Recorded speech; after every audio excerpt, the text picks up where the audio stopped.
Live. Good evening, everybody. Today is the 18th of July, and I'm pleased to say that tonight we have with us, so far, we have Dave, allegedly Dave, Jon the Morgile, and we have Mark Sargent. We're waiting for Oliver. I think he's a bit working and will join us in a little bit. So, hello, guys. Hey. Hello. Hi there. How are you all doing then? I have no complaints. Standard here. I have all of my fingers intact. Yes. Yes, you had a little bit of an accident, didn't you, Jon? Yes, I'm very grateful that even though I'm a bit wounded, I think it's gonna heal up 100% pretty quick, and so I'm just very grateful that that it wasn't much worse than it ended up being, which it could have been. So yes, I'm just grateful that all of my little digits are intact. So thank God. How much did you lose or nearly lose? Well, it severed off, like it went straight, basically perpendicular to my nail, so like straight into my nail, and then like half of the tip of my finger was hanging by skin. And so so I put it back together, ran in the house, Stuffed it back together. Yeah, put it together, ran back in the house, hydrogen peroxide it, and then immediately mixed up a MMS solution, soaked it in that for about a minute, and then wrapped it up. And yeah, it's been 3 days, and it's actually healed up quite well. I've been using MMS on it just twice a day. The first day I used it once an hour, and yesterday and today I'm just doing it once in the morning, once at night in terms of MMS, and then changing out the bandage. But it actually stopped bleeding within the first day, which I thought was pretty amazing. Is it painful? Yes, it hurts. It's very painful. It's swollen. It's black and blue, so I have to keep putting ice on it. Right. Well, that's one of the advantages of you using urine, because it will take the pain away almost immediately, and it will take the swelling away as well. So. Yeah, interesting. You know what? And like I said before we got on the hangout, I definitely am not opposed to following that advice. But what I'm trying to do, and again, I guess in order to have some sort of control, I would have need to sever 2 fingers almost. But I just want to see how it does just with MMS over, say, a week, because I've got a sneaking suspicion that at least at the rate that it's healing so far, that if I keep doing this for a week, it should be back to like almost 100%. So. Yeah, sure. But Dave has explained what to do. I've never heard of MMS. What is it? Urine therapy. Well, or MMS. Oh, MMS. Well, basically, what it is, MMS stands for Miracle Mineral Solution, which sounds like a snake oil salesman thing, which was the intention of the inventor. The guy who discovered or invented it, his name is Jim Humble. He's since passed away, but ultimately what it is, it's the medication is called chlorine dioxide, and the way that it is made, or the way that I make it, is you take sodium chlorite, not to be confused with sodium chloride, which is table salt, but sodium chlorite, it's a solution, 28% solution, and mix that drop for drop with an activator, and the activator is an acid. You can either use 50% citric acid solution, and that takes about 30 seconds to activate, or you can use 5 or 6%, I think it's 5% hydrochloric acid activator, and that's, again, both of these are drop for drop in terms of the sodium chloride. It's an even amount of each. However, the hydrochloric acid takes only about 5 seconds to activate. So that's what I use, and what you get when you mix the two together and allow them to, it's a chemical reaction, you end up with chlorine dioxide. Now, chlorine dioxide is not bleach, and it's not chlorine. It's something completely different from both. It does have sort of a chlorine-y smell. It's chlorine dioxide, and industrially, chlorine dioxide is used for all sorts of things, including for water purification as well as it helps to keep like packed meats fresher. So it has industrial uses, but in terms of a medication, it is basically a panacea. It's been found, and there's more and more stuff coming out every day, that it cures things that are quote unquote incurable according to the mainstream, big pharma. So one example would be like MRSA infections, which are incurable. That has been cured. Entire families have been cured of MRSA using MMS. Another one is malaria, which they claim is an incurable virus. And the Red Cross made a documentary where they found, and this was very shortly after recanted and taken down, but they found that MMS cures malaria within 24 to 48 hours at the most, drinking it internally. I actually, the reason that I started using it is my wife was diagnosed with hepatitis C, and she did some specific MMS protocols, and ever since she did those, her viral loads have gone back to normal, and she doesn't even have to keep using it. So there's lots of things that just watch some testimonials. Just Google, YouTube search MMS testimonies, and you'll just find hundreds and hundreds of examples of people being cured of things that doctors said are incurable. And one last thing, it cost me $25 for the 2 bottles that I got. Again, it's sodium chlorite, and I opted for hydrochloric acid. And the 2 bottles cost me $25, and I bought them probably at least 4 months ago. And I use it regularly. I use 1 drop per gallon to purify my tap water. Anytime, because my dog has really sensitive skin, and she gets just terrible rashes from the simplest things, and then those rashes turn into sort of pussing wounds, and then her hair grows into it, and it's just like a downward spiral. But I've found that if I simply apply a little bit of, it's always diluted. You don't use straight MMS. You always dilute it with water. But if I apply just a little bit of that to her for about 4 hours, once an hour, 4 hours in a row, the next day it's like it never happened. It is really, really amazing stuff. Basically, you have an acidic and an alkaline, what you put together, what makes it a balance. Yep. Well, there's that too. Yeah, it helps to balance your pH.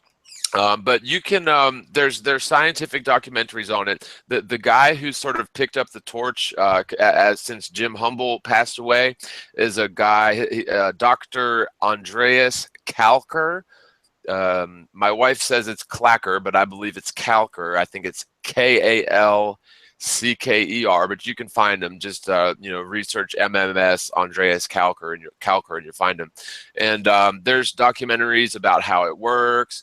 There's documentaries about the chemical process. There's chemists who will, basically testify that it is not bleach, because there's this whole anti-MMS, basically false flag, straw man campaign to kill MMS, telling people that it's bleach, which it isn't. And of course, not the Food and Drug Administration. Yeah, I guess the Food and Drug Administration, as well as the big pharmaceutical companies, want to make MMS basically illegal. Just like they want to make it difficult for us to get apricot kernels, which are high in B17. And so, yeah, I mean, the thing is, if MMS, because I can attest, you can watch all the testimonials you want, but until you experience something for yourself, that's the best way to attest for something. And I can personally attest, like, I keep being shocked at how well MMS promotes healing of all sorts of stuff, not just skin irritations, but literally, I'll give you another example. Like my big toe was getting really swollen, and the toe was getting discolored, kind of yellowish. It's like a pretty common fungal sort of infection where if you leave it untreated, it can literally like eat your toe away. Well, this wasn't that bad, but it was painful because like the skin around my toenail was swollen up and red and inflamed, and it was cutting into my toenail, or my toenail was cutting into my skin. And so I used MMS just topically on it for 4 hours, and then before I went to bed, I soaked that toe in the MMS for about a minute. I went to sleep, woke up, The toenail was whiter than white. The inflammation was totally gone, and all of that, you know, the little fungal infection that had started it's still. This was a week ago. It's 100% gone. It's an antifungal. It's an antiviral. It's an anti-parasitic. It also promotes, you know, like topical healing. I've been putting it on. My wife has melanomas, and we just started doing that topically, and it appears very, very quickly that they start to recede. So yeah, there's just tons of applications for it, and I'm very surprised. Well, I'm not surprised, but you know. I see in this whole thing with healing stuff, it seems that there's so much more what is there, including MMS and urine therapy. It's unbelievable that there even exist doctors because of this knowledge actually heals so many diseases that there's simply no job for them. Right, that's exactly right. Yeah, and the same thing with big pharma. Who are sick, so the only reasonable way to have a good business in privatization is to actually have more sick people, and that's the whole goal here. Yep, that's the problem. Prescription. They've got to come back for another one. So you can actually keep healing your teeth. Well, in the meanwhile, I actually completely lost my all my teeth because of them. Well, you know, you mentioned that. Another thing too is I brush my teeth and rinse my mouth with MMS because not only does it, I had an abscess the size of a dime to the right-hand side of one of my wisdom teeth that is broken and coming in sideways. And within one evening of using MMS as a mouth rinse for about 5 hours in a row, the next day that abscess was totally gone. It also whitens your teeth.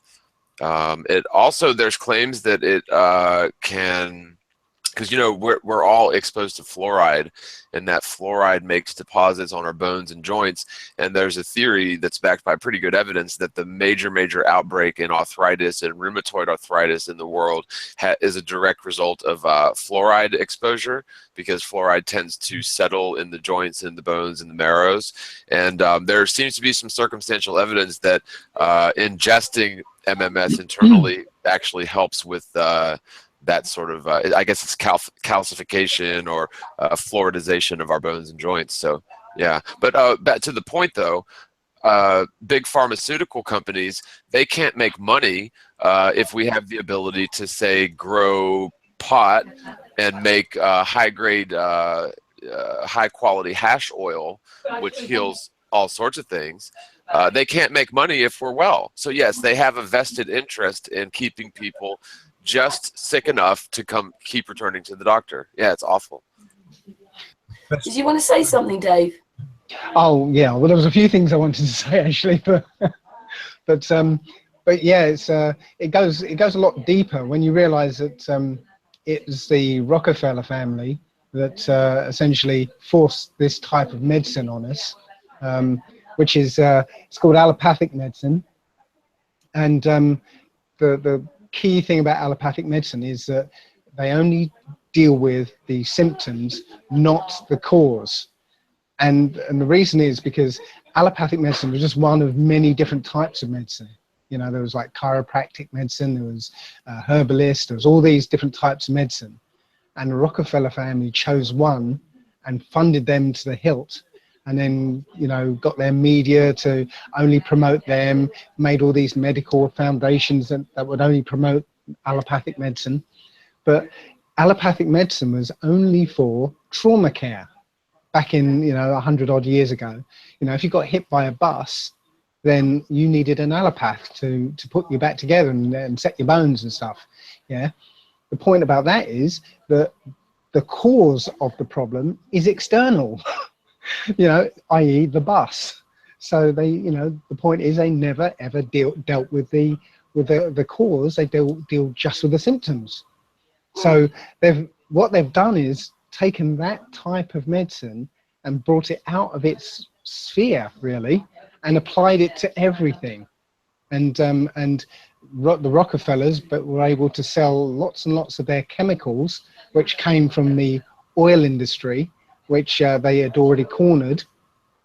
So literally they cornered the chemical and pharmaceutical markets because they all ran into each other.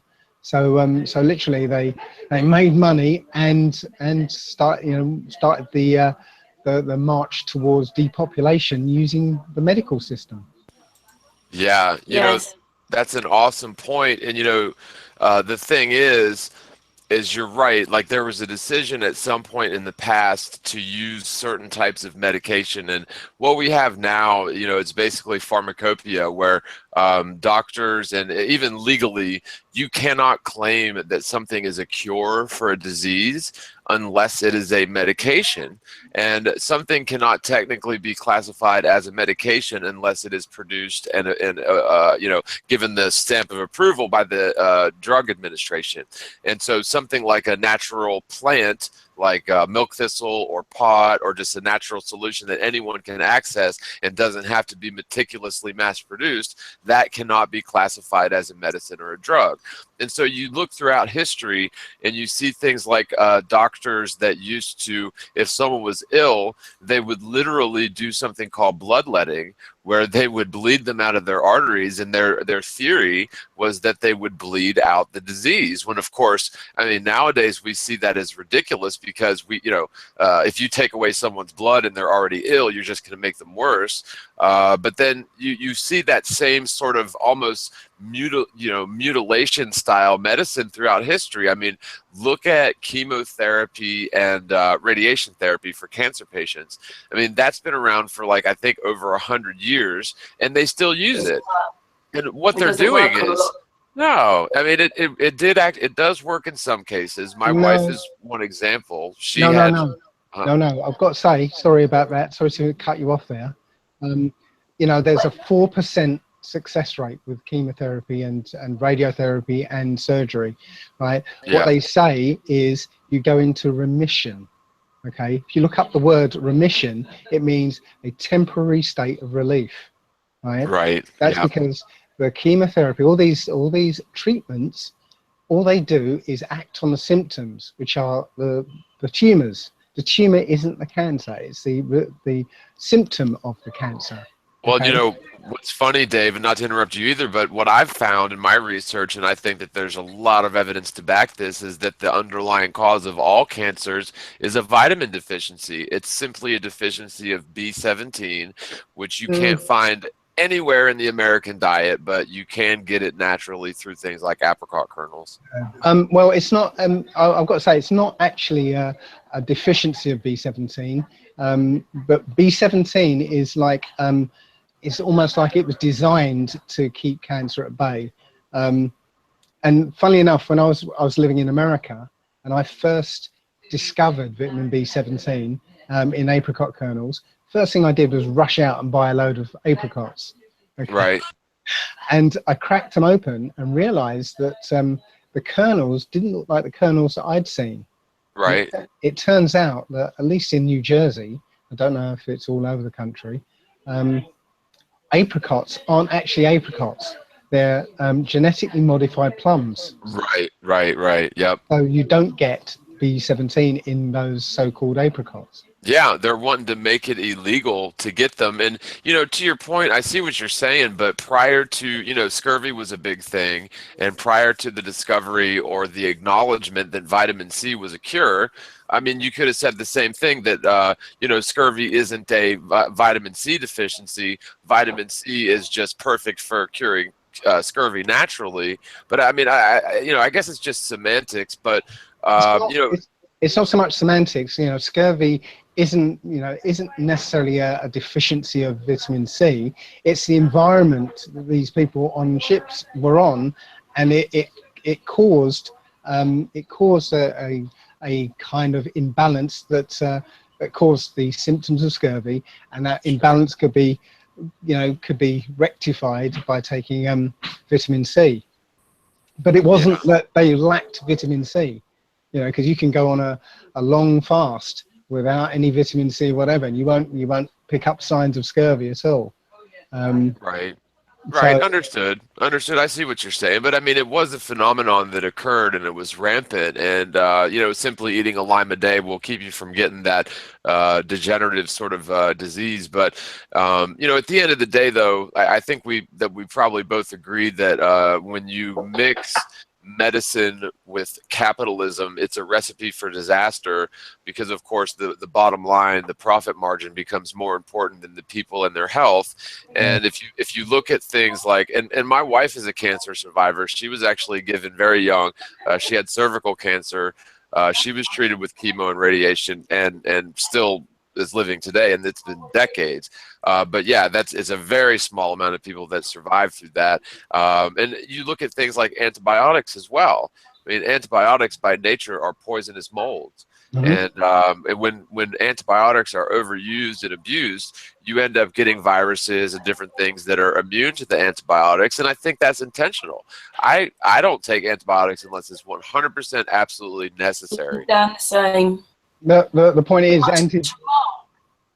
Sorry, one second, Dave. What does Mark think about all this? Because we haven't heard from Mark yet. Oh, sorry. Let them talk. I have absolutely no opinion on any of the health related stuff.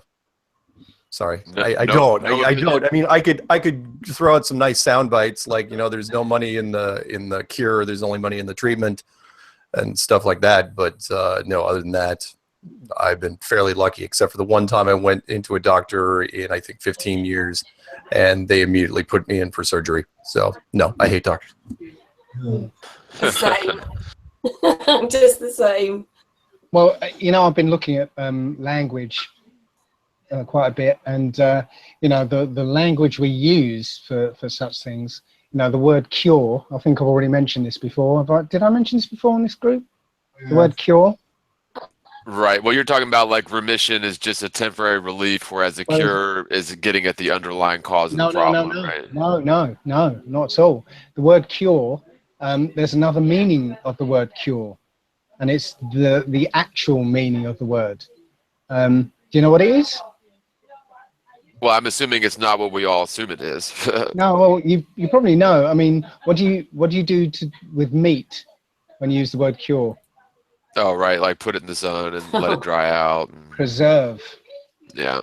It actually means preserve. It doesn't mean to get rid of or to heal. It means to preserve. So when you say I want to cure cancer, you're actually saying I want to preserve cancer. Right. So we should change the vernacular to basically say eradicate or rid ourselves of. Right. Heal. Heal. Yeah. Good point. And the word pharmaceutical, where that comes from. It's actually from the Greek word pharmaki, which means sorcery. Right. Yeah. So words are very powerful. Words. This universe was created with words. Essentially, and we create with words all the time. And when we use the English language, we're creating, but not what we think we're creating. Let me ask you a question, Dave. Like, what do you think about this? Like, okay, so there's a, there's a definition for cure, and you can apply this to lots of things, but let's just say cure. And let's just say, like, my intention, if I say I want to cure you of something, what I intend to mean is I want to heal you. I want to get rid of your ailment. I want to get rid of your disease. That's my intention. And so do you really think that it goes as deep as like, okay, so I'm using the word cure, and technically, some other people's definition is different than my intention. What I think, words are just a mechanism to relay our intentions. And I think our intentions are more powerful than the vehicle of the word itself. I would disagree, because sound is very, very vitally important in this world. It could well be that all matter is essentially held in place by standing waves of sound. Vibration. Yeah, sure. Yes. So when we utter a sound, right, we've got these amazing voice boxes that are way too sophisticated for these small mouth noises that we're making. Yeah. Way too sophisticated. If you've heard of Tibetan throat singing, The sounds, the range of sounds we can make is just astounding. No, I'm just kidding.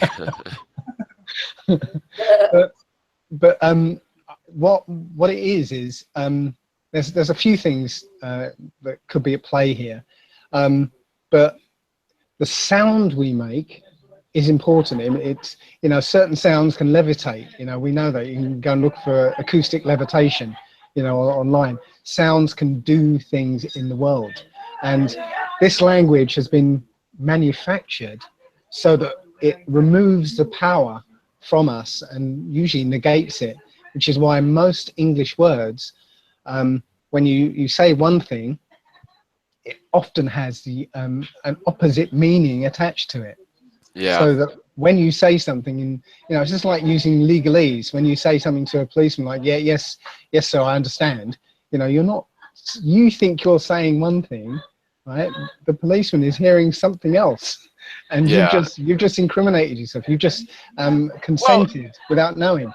And, you know, and I totally get what you're saying there. And that's, you know, that's very much like legalese and technical, you know, definitions of the words that we say. We have to be very careful, especially dealing with the ecclesiastical legal system and Black's Law Dictionary and all that.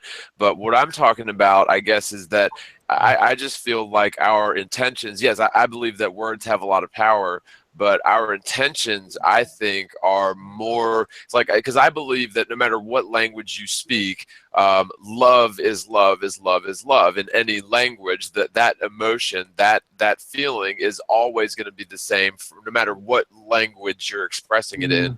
And so if you could say, if you say things like, well, by some people's definition, love is phonetically evil spelled backwards, and therefore whatever, you know, I'm just throwing it out there, right? But, you know, you could say that, but I just feel like our true intentions transcend the language itself.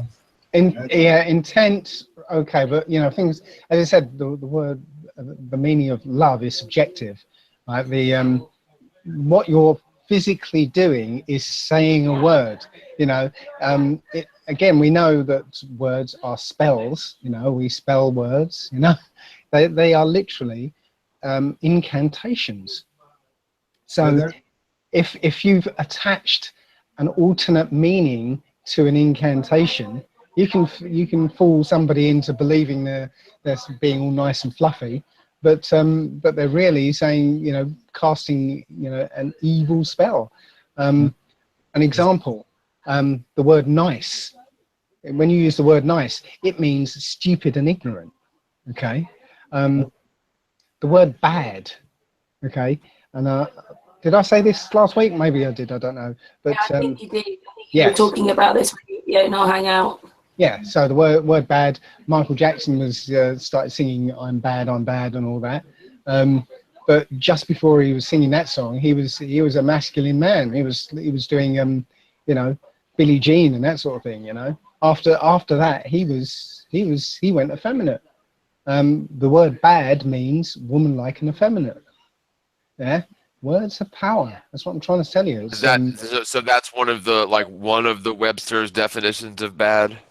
Or no, if you get a good dictionary, and when I mean a good dictionary, it's got a dictionary with the square brackets. So when you get the definition of a word, you'll often get square brackets at the end that give you the original meaning of the word. So yes. when we're talking like Old English or the etymological translation from their root, or well, yeah, where that word was first used and how it was first used. Okay. And what you will find is that a lot of you will find a lot of surprising things, like you know, get somebody who's into religion to look up the word cretin in one of these dictionaries, and you'll find it means Christian. Right. Yeah. Well, I always thought, you know, the island of Crete. I always thought it had to do with the island of Crete, like Cretans. That was a later use, but its original use was Christian. Yeah, that makes sense. Stupid, ignorant, and Christian. Well, and I guess here's my point. Like, okay, we can definitely hang our hat on certain concepts as absolutes, I think. So, like flat, for example. So, like the Earth being flat, that's not up for interpretation. Even if there's some, original definition or usage of the word flat as being spherical for some reason or whatever, I just think that we can all agree that the use of the word flat in the common contemporary vernacular means a certain thing, and it applies to the Earth. Same thing with stationary. Now, I totally get what you're saying, that like most English words have double meanings. And then you also have the other layer of this, like Black's Law Dictionary, which has more to do with the ecclesiastical, police, and judicial system. But I just feel like, I don't know. For example, if there was a nation of people and they had a language similar to ours or different, but their word for love was hate and their word for hate was love, I don't think that when they said that they hated each other, that it's in any way betraying that emotion or that intent of what they're describing. So only if the word, the sound that the word makes, has that actual effect in the world.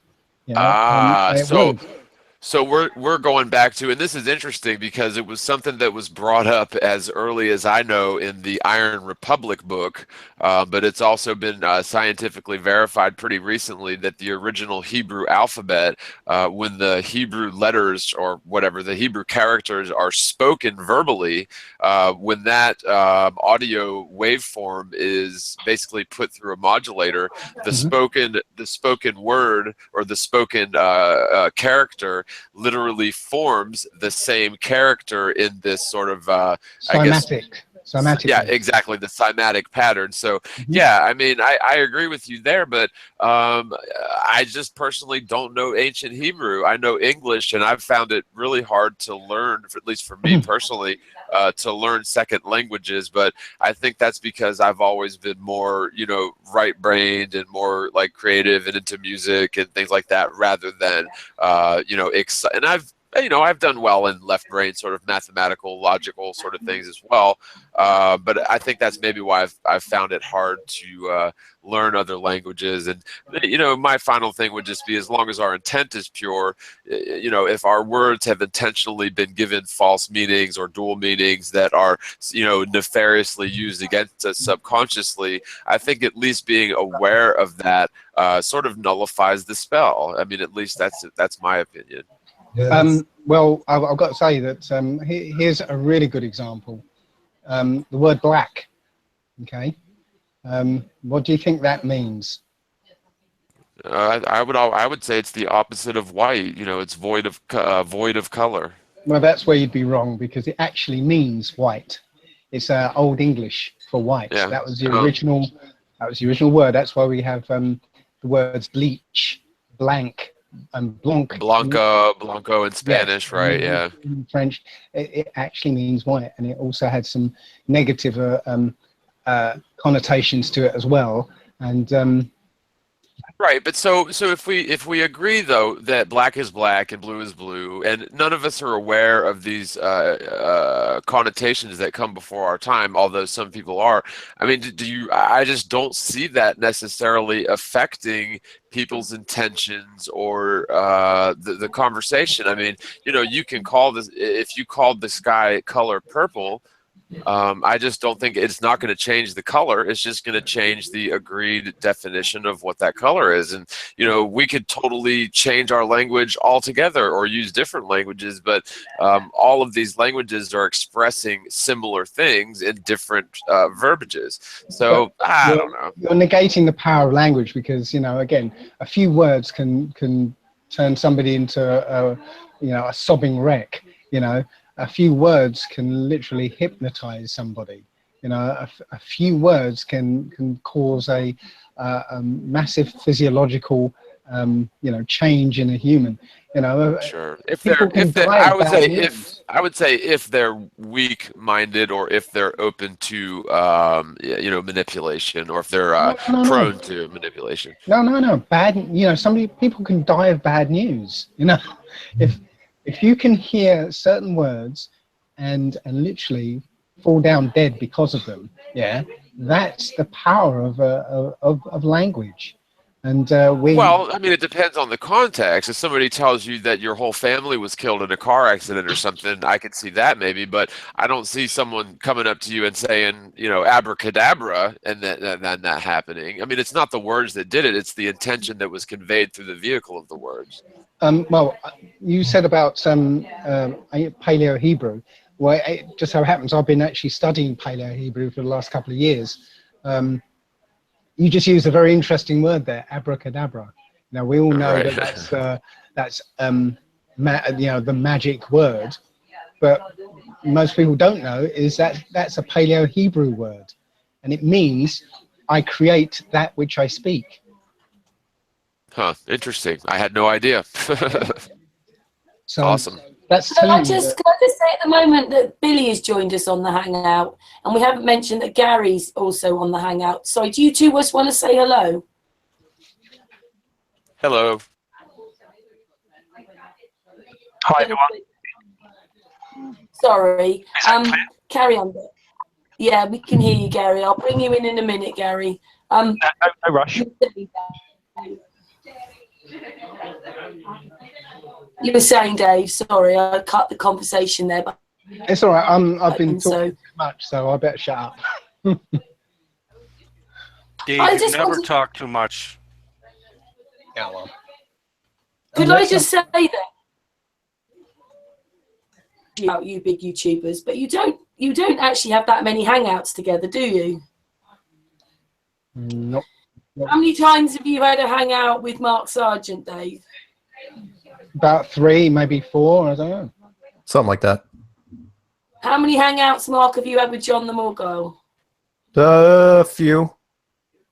I can't remember when the first one was. We've done a few though. Well, I think I know the first time that that I did a hangout with you was on the final episode of Ball Earth Skeptic. Oh, And, yes. you actually had to run a little early, so we didn't get a chance to talk.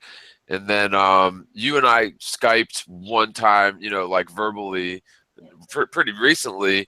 And then you were on the hangout with Candy and them on I Spy NASA Lives for a few minutes when I joined. And so this would be the third time that we've spoken, I think, ever. So Got it. yeah. I'm very pleased to bring you Not together. not that I keep track of that sort of thing. I just have a pretty good memory when it comes to trivial things.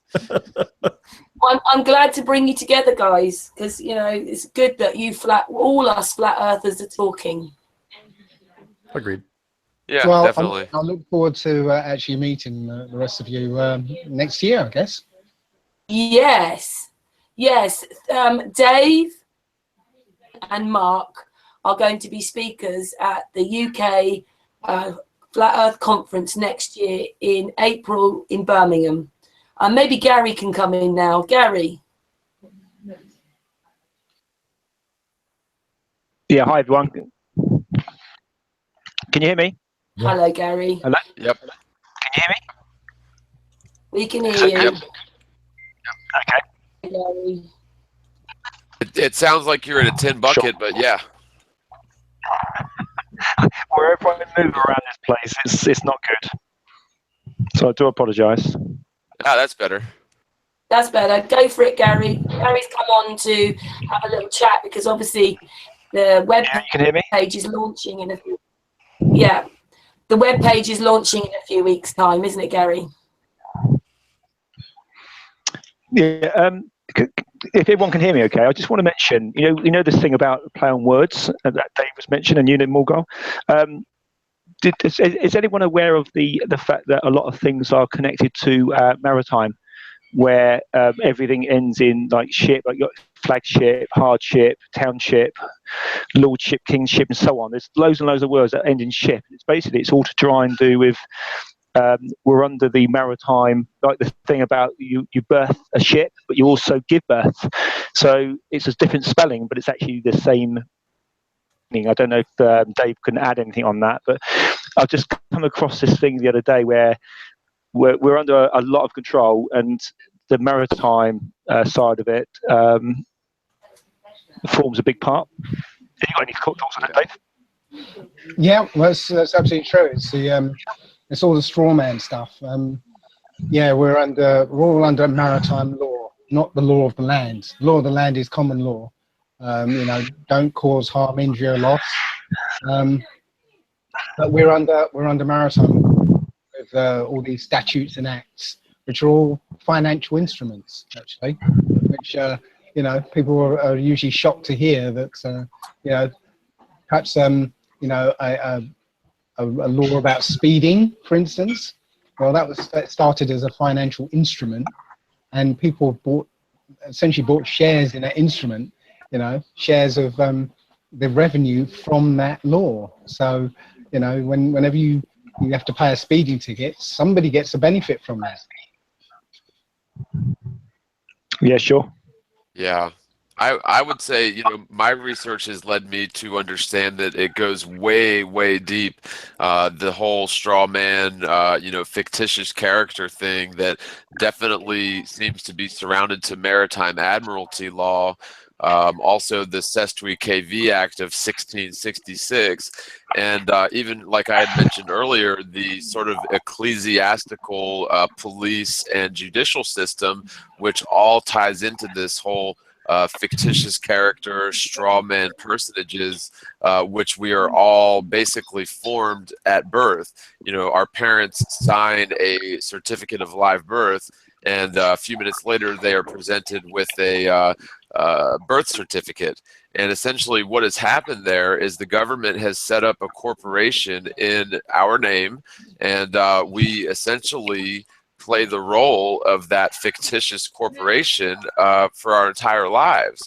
And so, like, for one example, if you go to the bank and sign a $100,000 mortgage on a house, well, first of all, a mortgage is a death note. It's literally M-O-R-T. That suffix means, you know, death note, mortgage.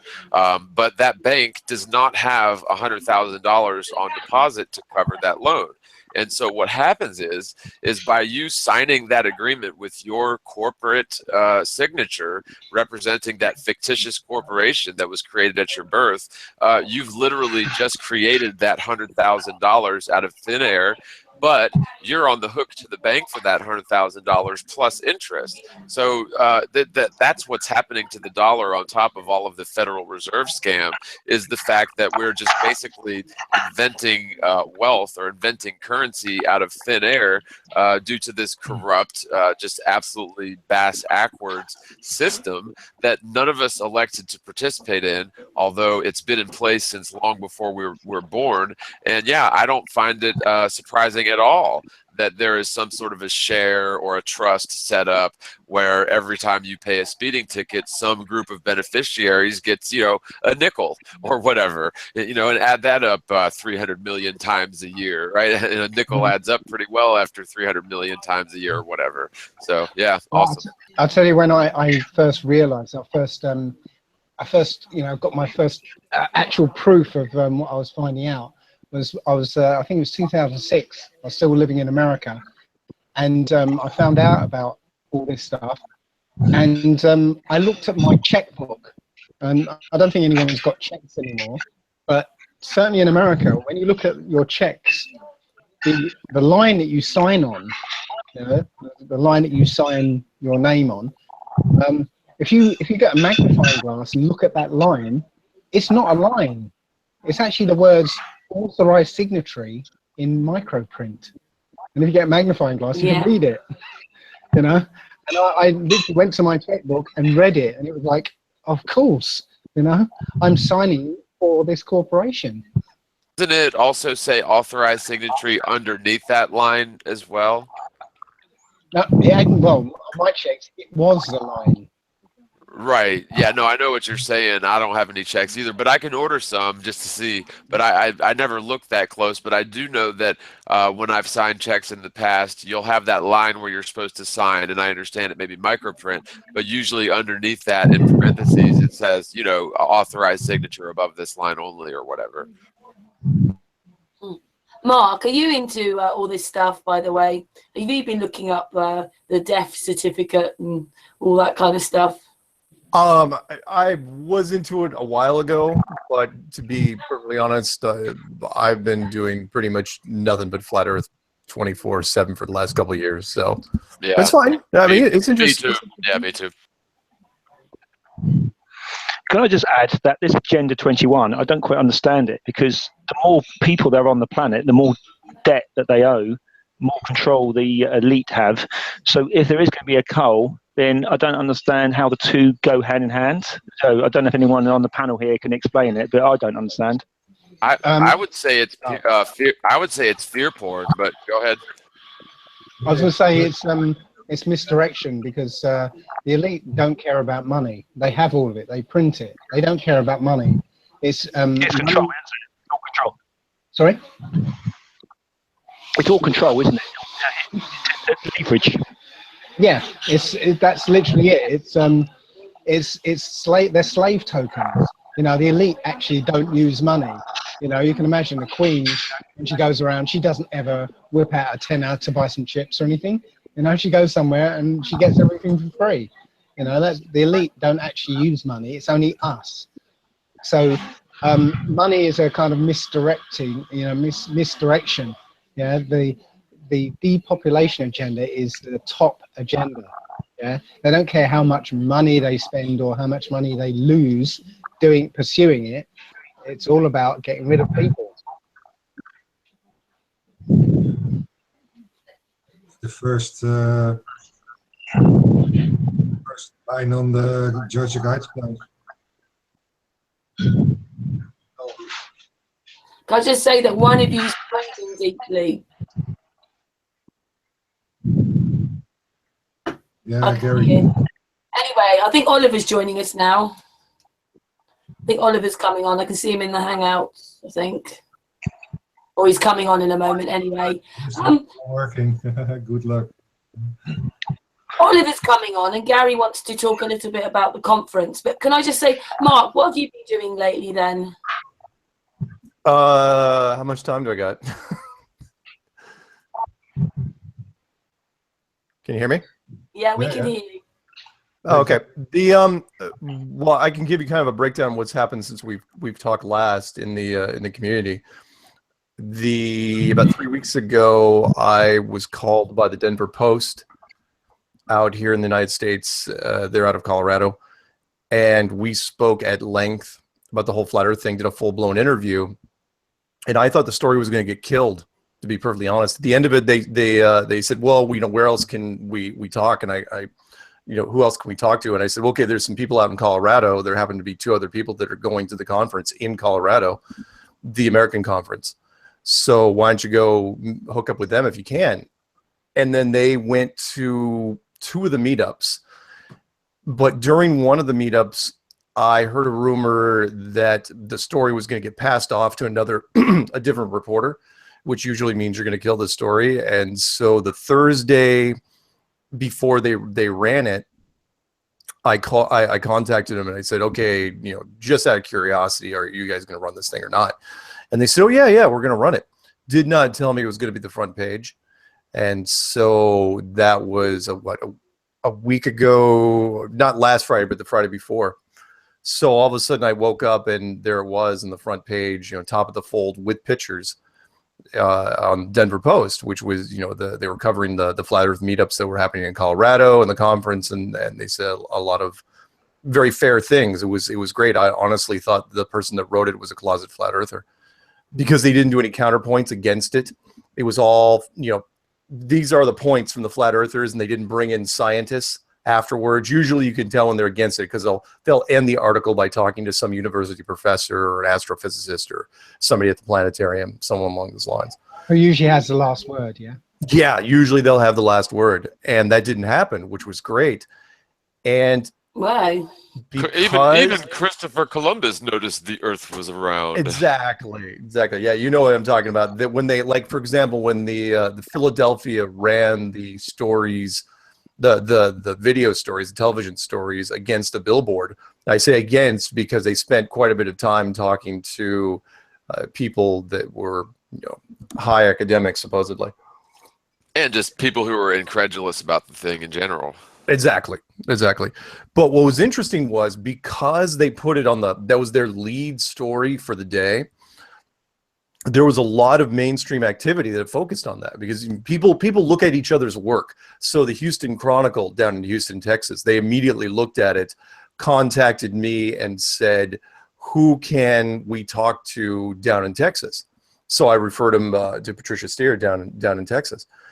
And because they, it was right down the street from them. And then all of a sudden, people started coming out of everywhere. So ABC television out of Denver, they wanted people to talk to. So they just finished, I think it was yesterday, talking to ODD and a couple other people out there. HBO contacted me. They want to run a segment on their news program, on HBO. I didn't even really know HBO had a news program. And then as I was taking a family member to the hospital in Seattle for it wasn't anything real serious, but it was a doctor's appointment I couldn't miss, where CNN calls me, and we actually did a full-blown interview in the parking lot of a Walmart where I was just talking to them. Now, whether or not they run with this, we'll have to see. I mean, I had the same feeling about them as I did the Denver Post, where it's like, they're never going to run it. But then the Denver Post did. But towards the end of the interview, they were asking for contact information of the subject matter experts I was interviewing on Strange World, some of the military contacts that I had. And I said, yeah, absolutely, I can give you their information. And told them about the conference and told them about the UK conference, and it's been really, really great. And those were just the first ones that popped up. I know that the Al Jazeera network contacted somebody. I don't know who it is. I don't know who they interviewed, but I know that they were fishing around. I didn't know much about them. And then smaller groups, Karen, the Red Sky out of Glasgow. Yeah. Yeah. We were supposed to do something this morning, but they had to postpone it at the last minute, so we're going to do it tomorrow morning. But they want to definitely get a hold of. I have no doubt they're going to be covering your conference before it's over. But I threw them everybody's information I could. I also threw them Dell's information. I don't know how far Dell is from Glasgow, but I bet it's a little ways. But he's from Glasgow. Oh, is he? He's in Glasgow. Perfect. Perfect, cool. Can I just add, Mark? I spoke to Dell this morning, and I've asked him if I can pass on the details that came by you, because I've spoken to the lady as well about half an hour yesterday, and I've given her the email to the mobile number for Dell, and also the Skype and Facebook for Nathan. So I've done that today. I sent. Luckily for me, I had someone in the community rip because Nathan Oakley was interviewed by Vice. Vice is way bigger than I thought. As a matter of fact, the HBO people that reached out to me, they were part of Vice, and they did not have any idea. These are all independent groups. They had no idea who was talking to who. So, like for example, Vice was talking to Nathan Oakley and had done an interview.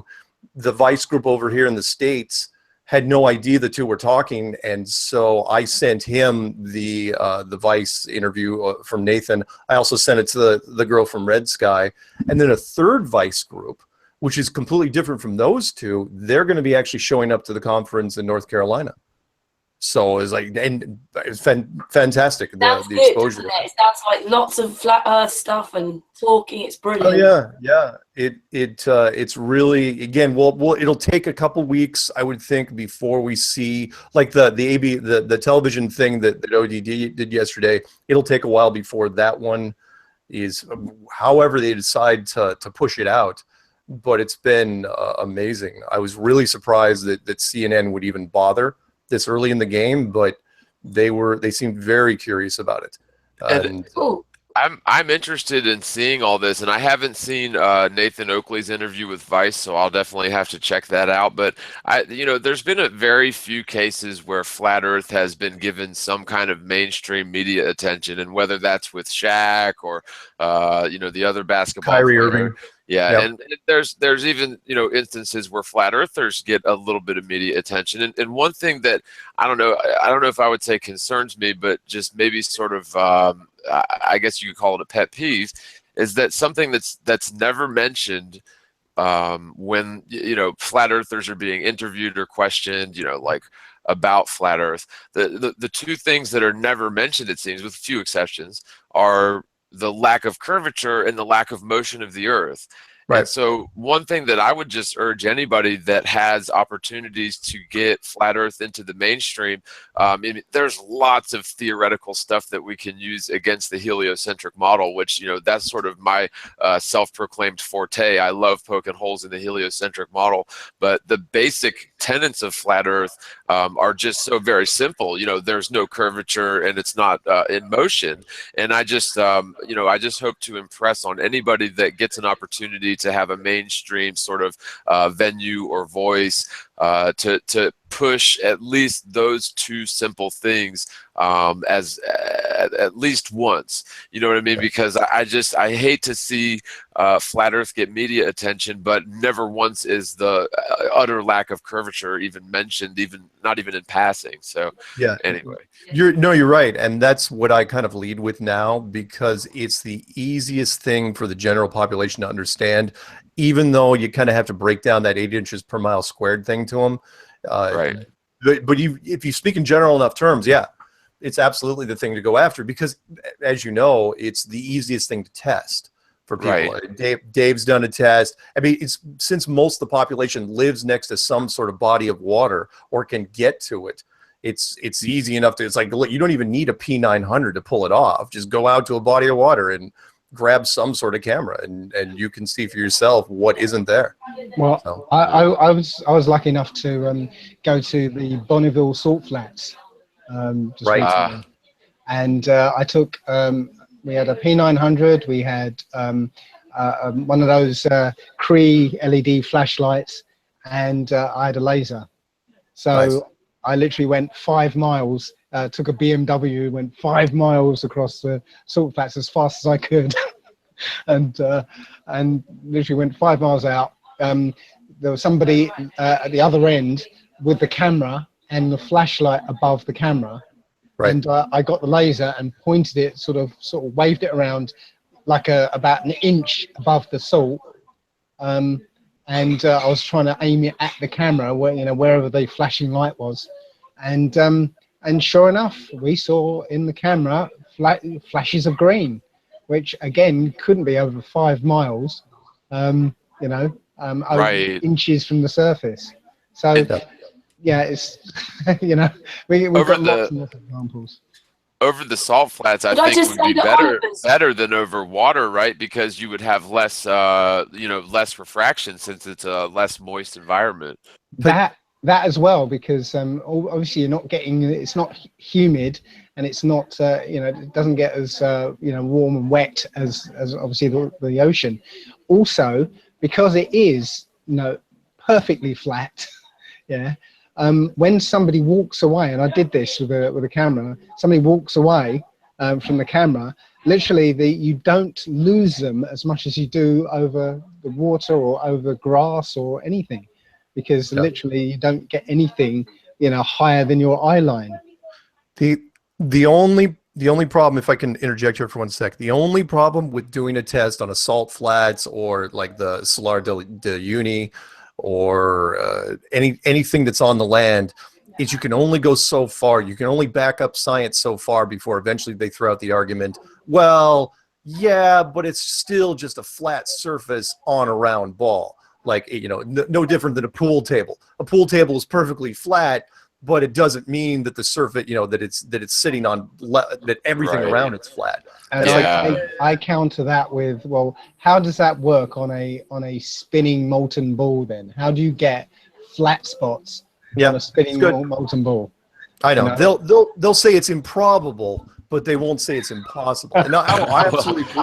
What's so funny though is they did a full-scale geodetic survey of the state of Kansas and found that it's flatter than a pancake. Right. And if you work out the spherical trig on it, then it's like a hump, 5 miles tall in the middle or something like that. So yeah, that's a pretty flat pancake, huh?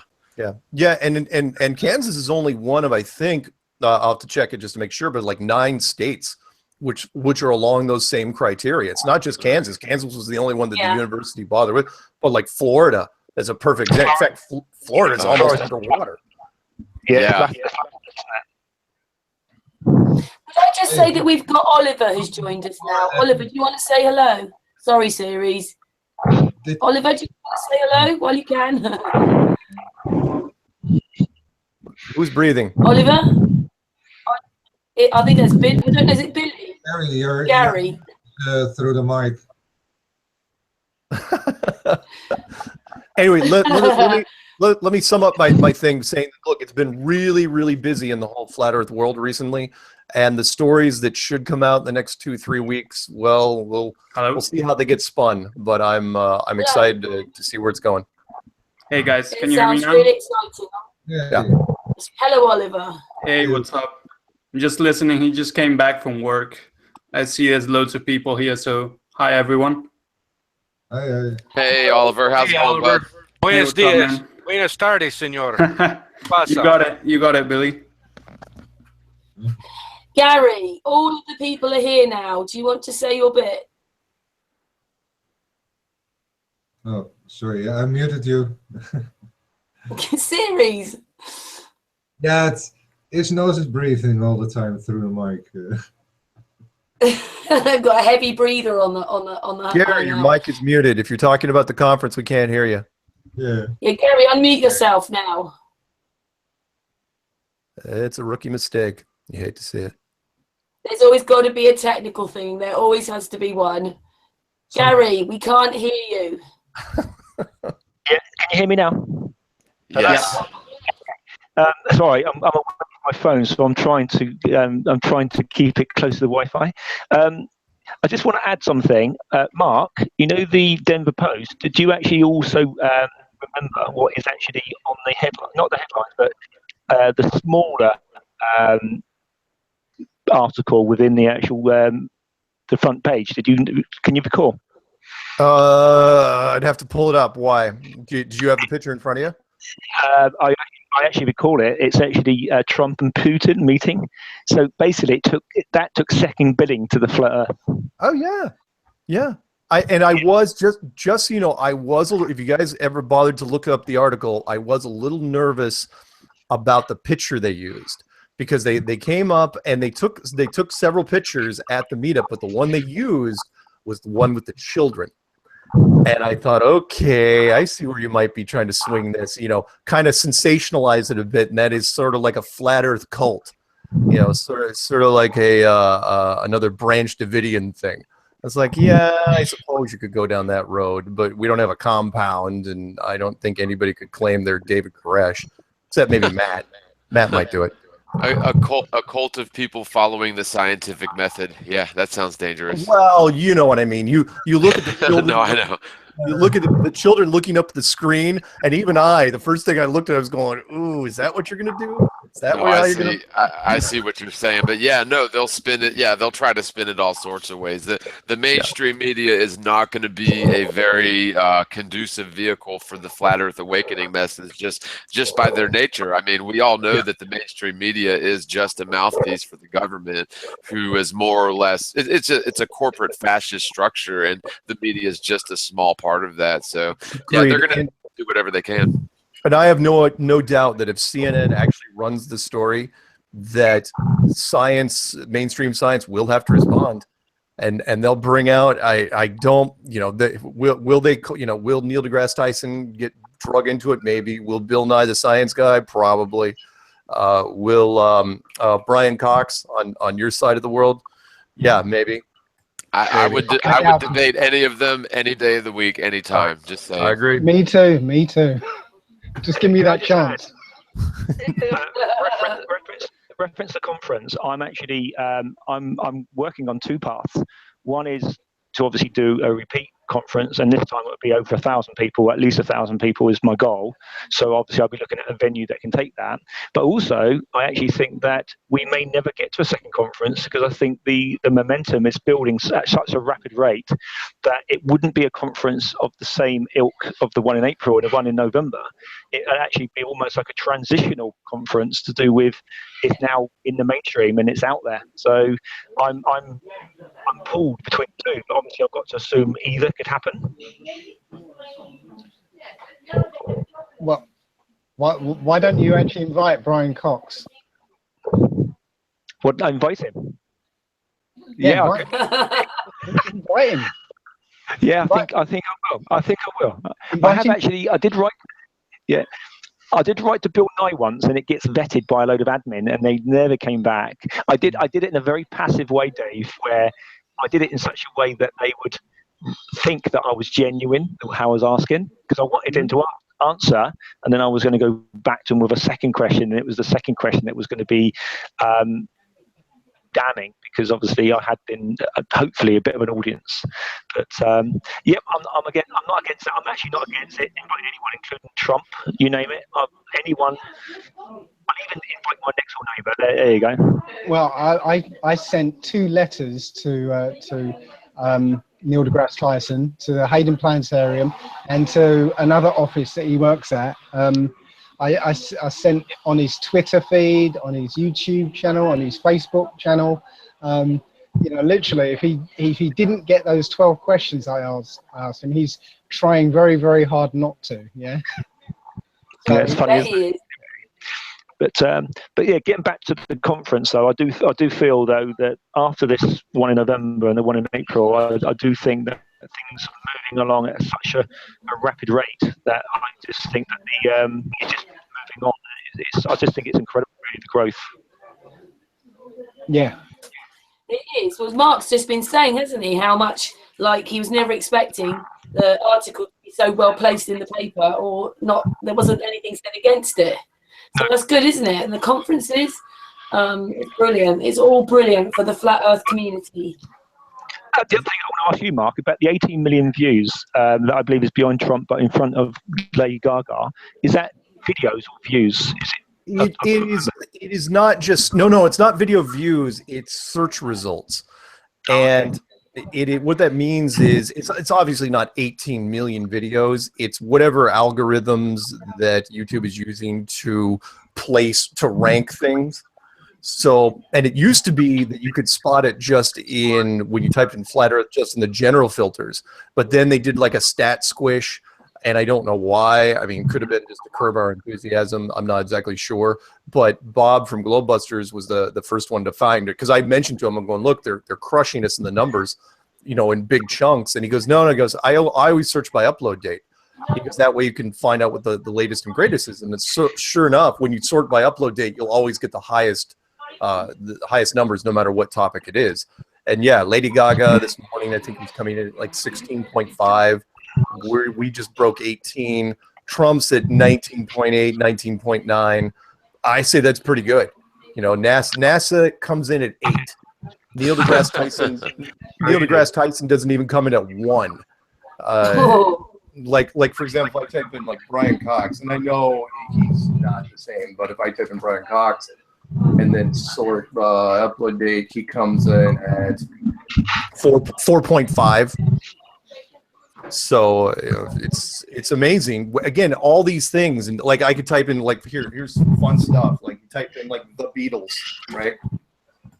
Everything the Beatles reference to in YouTube comes in at 13.5. You know, those guys. Wow. You know, just the Beatles. What it shows you is the fan base. By that I mean the people that get inspired enough by the topic to make their own videos on the topic. And not to drag this out too much, but a perfect example would be the all infamous and all powerful PewDiePie, which we've all heard about on YouTube. If you've been to YouTube at all, you're going to run into this guy, right? 50 million subscribers. 55. Oh, is it 55 today? Fantastic. Yeah. So if you type in PewDiePie, right, and sort by upload date, right, he's only coming at 5.2, and that's because of his massive marketing machine behind him. Yeah, he's got a huge subscriber base, but not that many people make videos about PewDiePie because he's just his own little entity. That shows you how polarizing and, again, how inspiring the whole Flat Earth thing is. Flat Earth, what it does is it generates so much emotion in people that they go out and create a brand new YouTube channel. They've never made a video before in their life, and all of a sudden they just start firing videos up there. and not just one. I've rarely ever seen. Me. Yeah, and what I found as well is that Flat Earth videos create so much engagement from the public. Like if you see the number of comments on normal videos compared to Flat Earth, because there's a whole debate going on in every Flat Earth video practically. Oh yeah.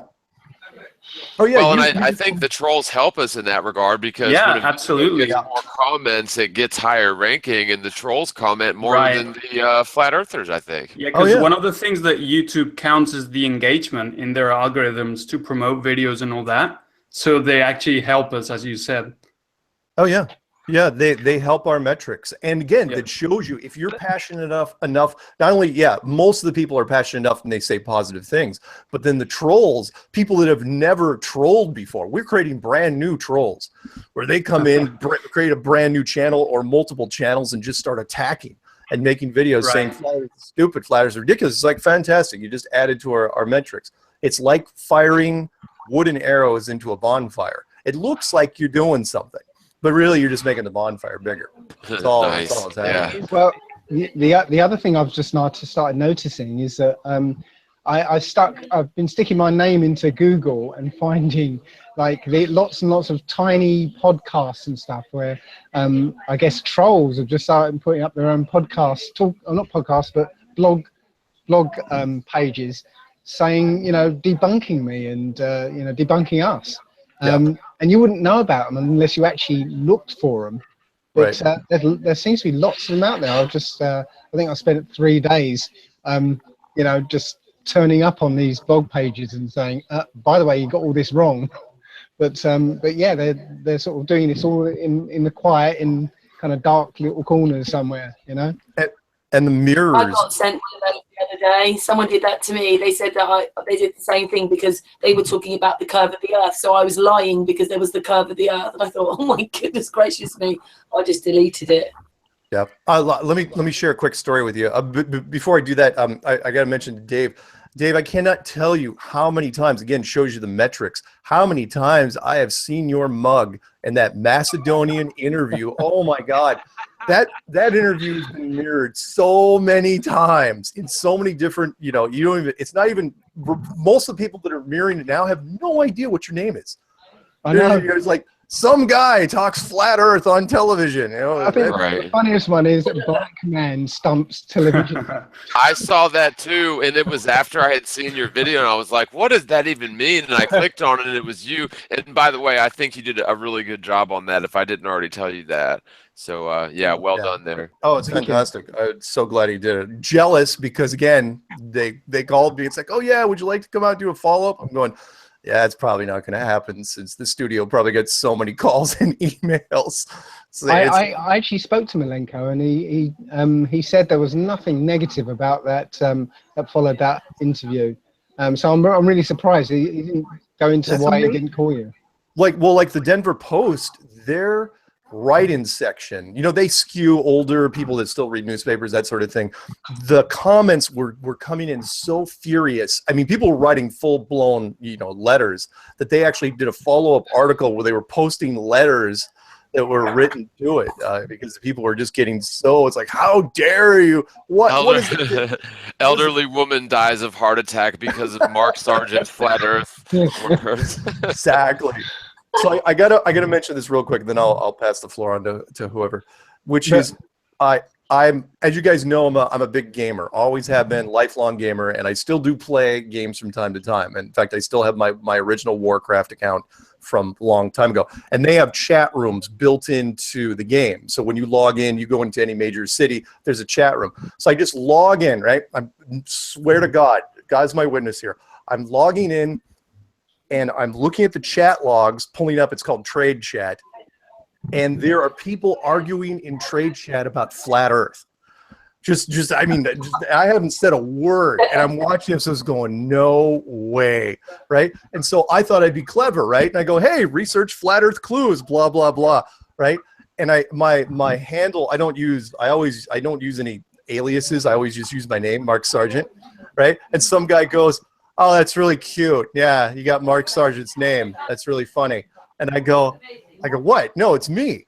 I go, it's me. It's actually Mark Sargent. And it goes, no, it isn't. Liar. Prove it. I go, Oh, you're killing me. I go, look, just go into any video. My phone number's there. Just, all you have to do is just, put in the phone number and I'll answer it.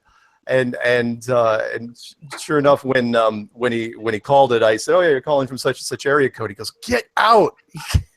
But yeah, I mean, that shows you, there's no degree of separation really that's happening right now.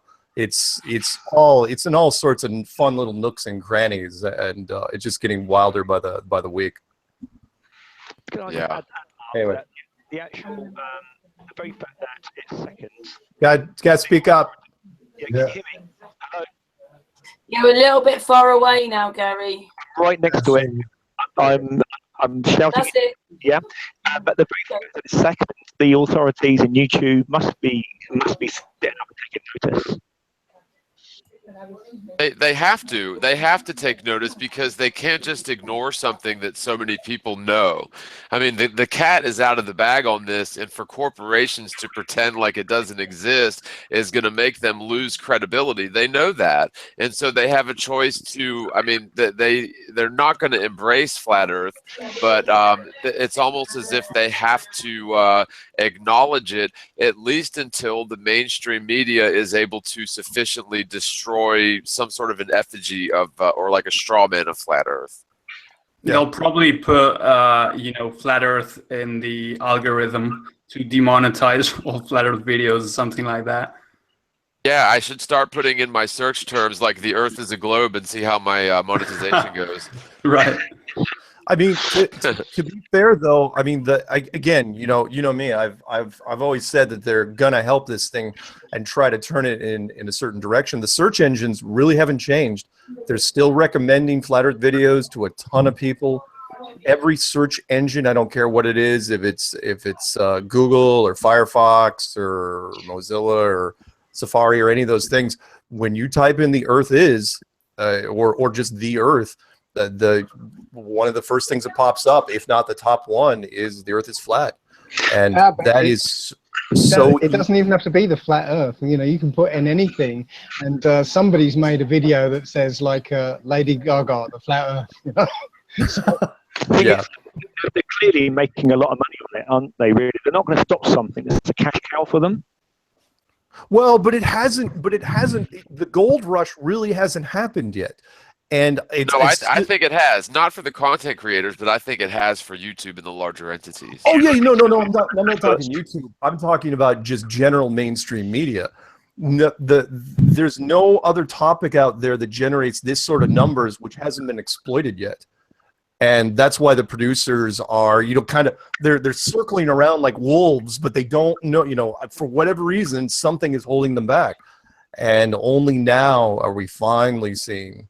Although I shouldn't say finally. I mean, this all happened in less, just about 2 years.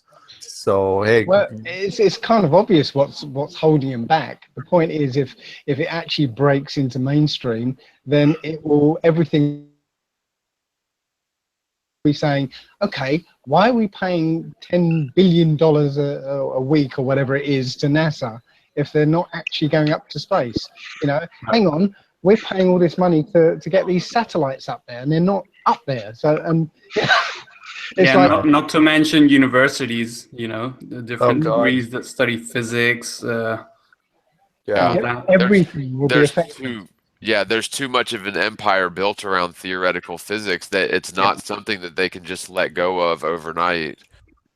Right. But at the same time, the mainstream seems to be pushing forward with the narrative. And there's going to be, at least the American conference. Well, hell, there's two religious-based conferences that are happening even before the North Carolina one. There's one in Atlanta, which I'm just going to attend. I'm not speaking at. With that's happening next month. In fact, that's in 3 weeks, and then another one in Cleveland, Ohio, in September.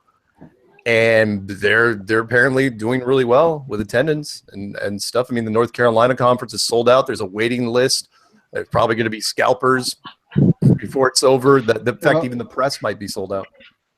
The mainstream can't ignore it for much longer because it's getting too much attention from ordinary people. So yes, they are circling it because they know that there's millions of people now who are subscribing to this and looking at this, so they can't ignore that. But at the same time, they can't expose it either. So they're in a catch-22 situation. It's a tough call. And I'll know if CNN, how deep they want to go, for example, because the people that are on the follow-up list, the subject matter experts, they were all, I let them all know in advance what was going to happen. And if they get called, they will call me and say, oh yeah, by the way, such and such, you got a hold of me. So, cross my fingers. Again, still, if anyone's listening out there, whoever talked to Al Jazeera Network, love to know who you were, because I have not gotten a single peep out of anybody, only that they were fishing around. Anyway, sorry. Well, it's here's funny. a question. Excuse me, question from the yeah, chat. So do the panel all agree that various methods of flat Earth presentation must be working? More variety, the better. What is the panel's opinion on that? Well, I think everybody brings their own unique take to it. Personally, I think my take is like a common sense approach. Look at this. That doesn't make any sense type approach. Others are more technical. Others, I think everyone brings their own sort of unique flavor to it, which is great. Well, I would say, and real quick, I'll touch on what we were talking about before, then I'll answer. But I've got a friend that I've been talking to for, on and off for a couple months now, who is in the mainstream acting business. He's been in several big budget movies that you've all heard of. He's done TV shows, he does pilots, and he has to remain anonymous, but he's very familiar with, the whole process of getting either a show or a reality show or even a movie done.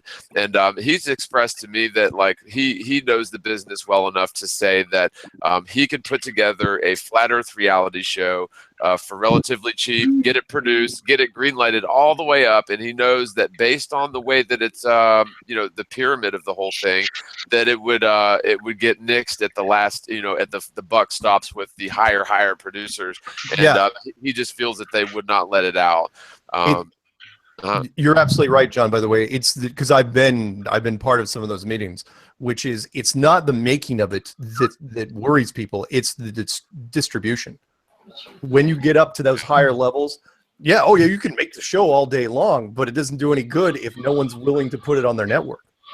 And I saw the same thing happen with there's a filmmaker who's been in British TV and films for years, and he produced a video called it was a documentary called Straw Man: The Nature of the Cage. And very, very well produced, very professionally done.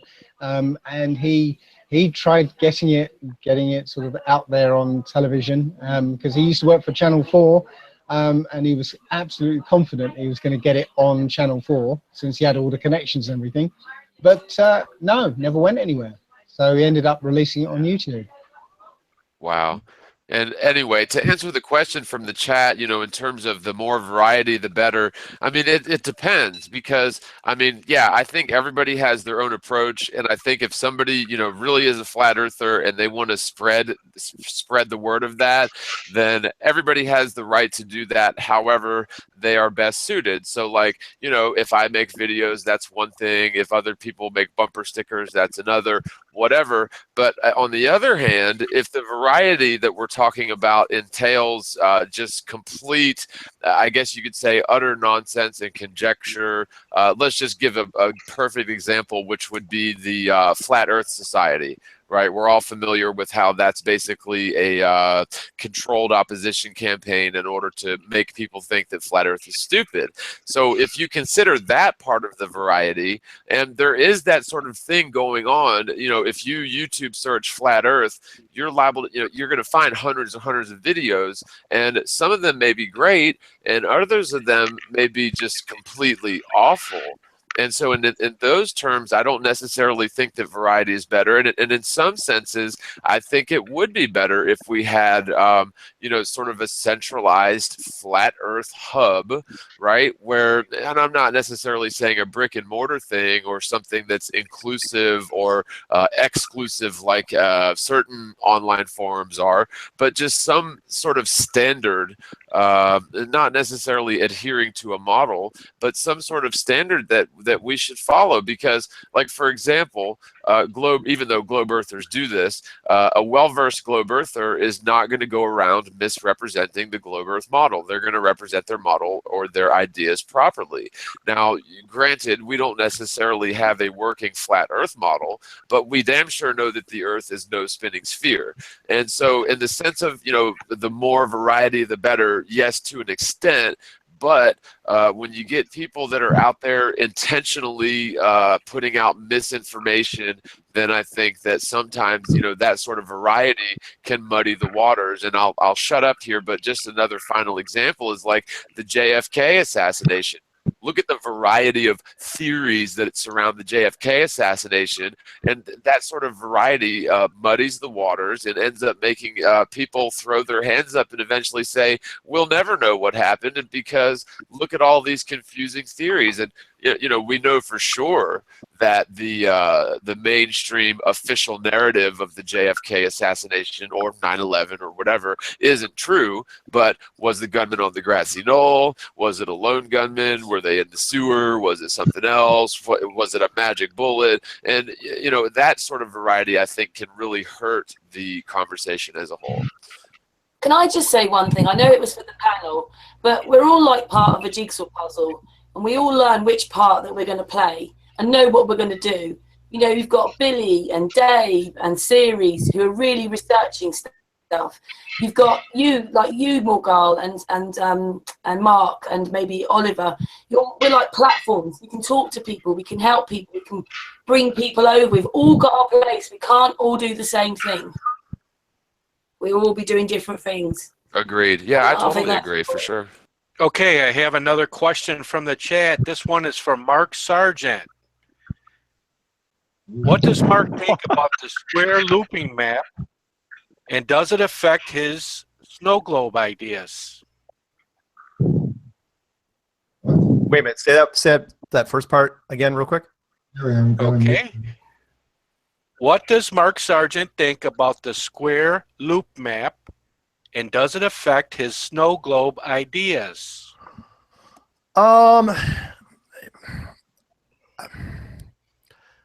It's not my, I'll be as blunt as I can here.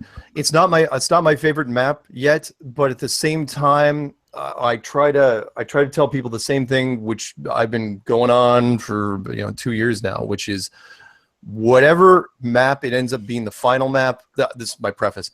Whatever's the final map ends up being, fantastic, great. As long as it's not a globe, I think I'll feel vindicated. I'm still a believer of the snow globe thing. I love the enclosed world theory. I always have. It works for me. I've got my my little model here that was sent by flatearthstore.com. This little thing where it's basically a sports stadium. How it works on the inside, I'm not exactly sure, but you gotta remember when I first made the clues, the only thing I had to work off of was the Orlando Ferguson flat and stationary Earth map of the 1800s. And I still like that map to some degree. Yeah, it's warped, kind of like a roulette table / hubcap, and I know I'm not supposed to say roulette table because all the numbers add up to 666, but I don't really care right now. But at the same time, I like the fact that it was a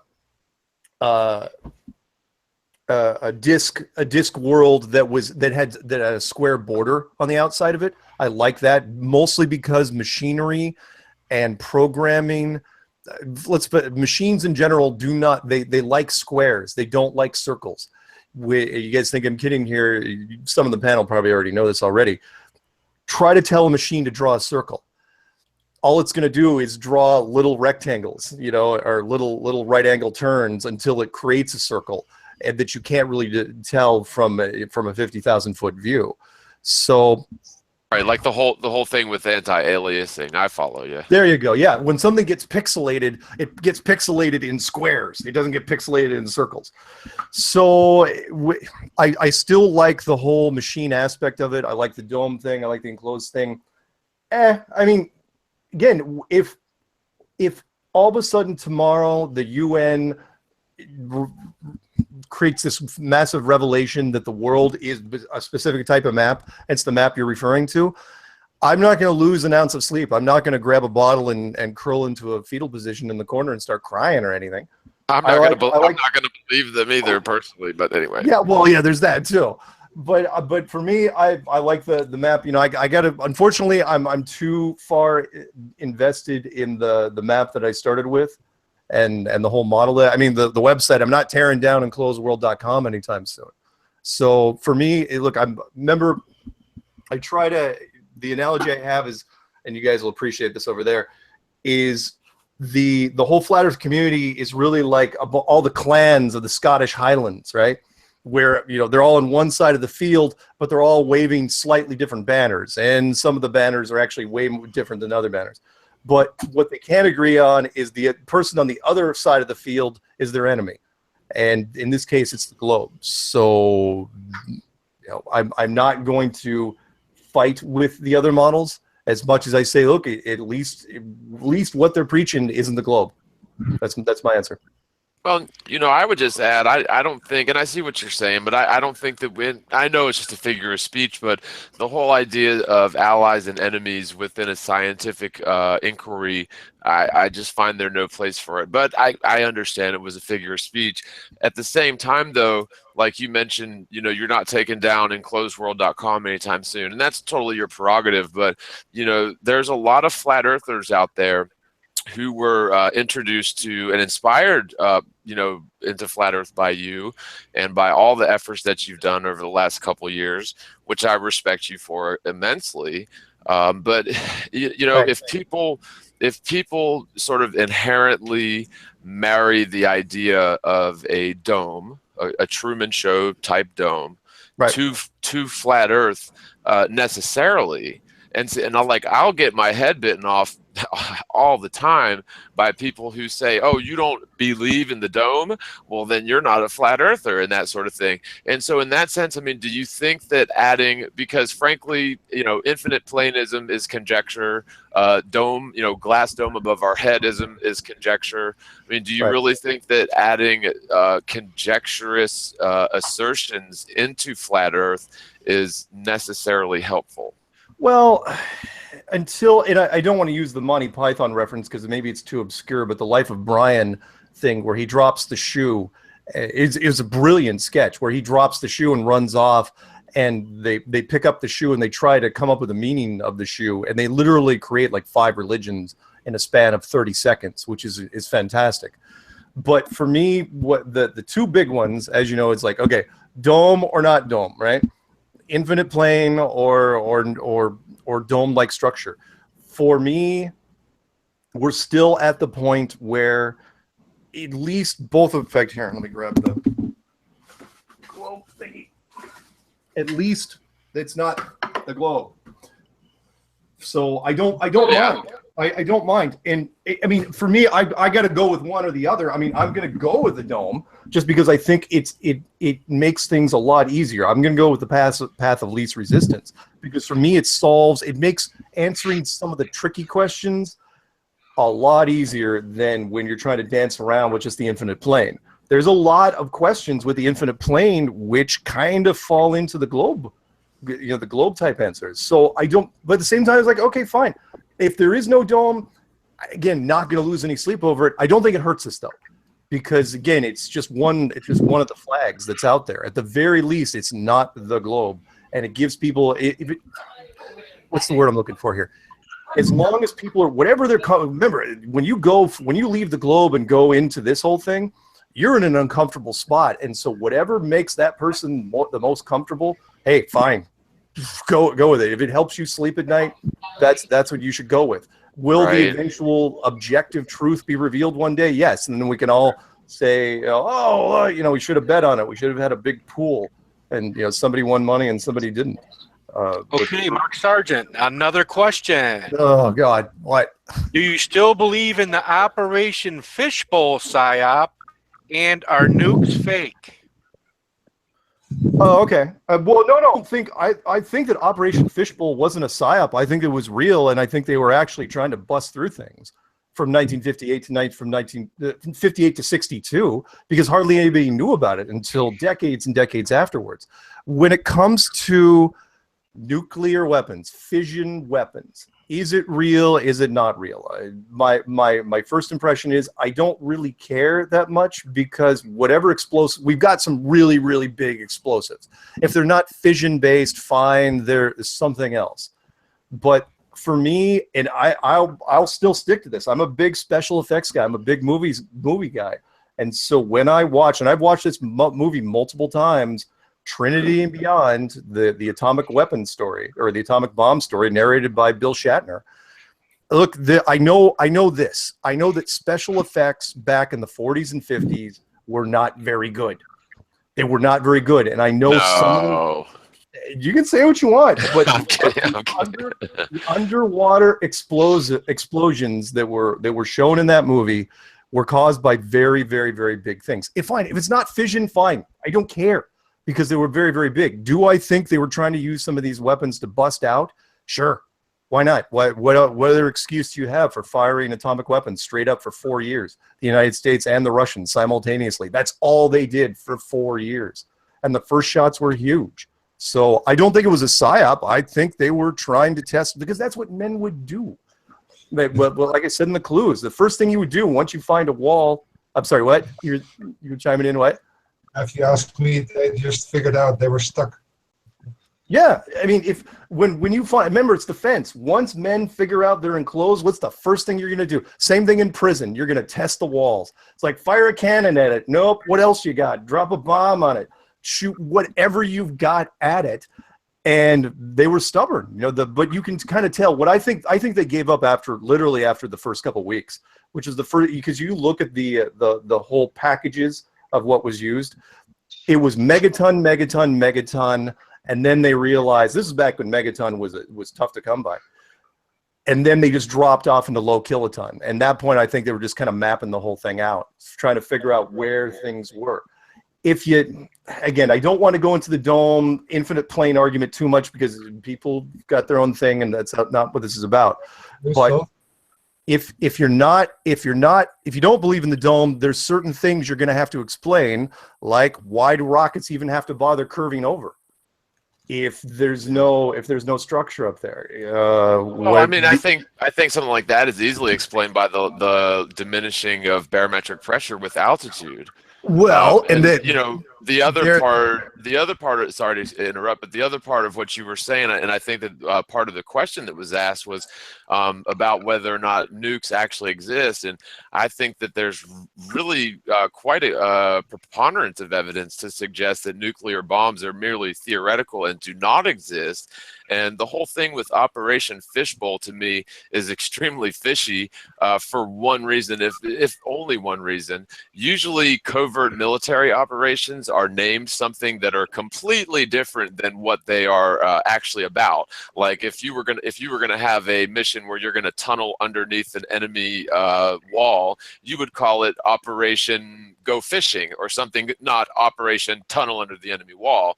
And so the fact that it was named Operation Fishbowl, and then what we see look to me like, I don't know, cartoons, and we're expected to believe that these are nuclear bombs hitting some sort of either, ionized plasma barrier or quote unquote dome. I mean, to me, it just seems like military propaganda, and we really can't trust the military. But like, my views on nuclear bombs are that they are theoretical. My views on hot atomic fusion, which is supposedly what powers stars, is that's also merely theoretical. And nuclear power is a misnomer. It's just merely taking advantage of radioactive isotopes and creating heat energy. And so, that nuclear power sort of lends credence to atomic fusion and atomic fission. But frankly, atoms have never been imaged. Subatomic particles have never been imaged, and the whole idea of atomic fusion and fission are they're just theoretical. Good idea. All right. I think that's fine. I've got, again, you and I differ in this instance, but I'm not going to let me take it a different way. I'm not going to chastise you for that view, because heck, you may be right. You might be. Right. And I'm not chastising you either. I'm just saying that but that's the difference in the flat earth community versus other things. Whereas, yeah, we've got differences in opinion, but at the very least, we can. I mean, we still have a lot of common ground. Right. And yeah, definitely. I want to give I- my quick opinion here. I think from what I've seen, nuclear bombs are probably fake, but I also think there is some kind of limit in the sky, whether you call it dome or something else. I mean, we haven't gone out of Earth. They cannot get out of Earth. There's some kind of limit in the sky.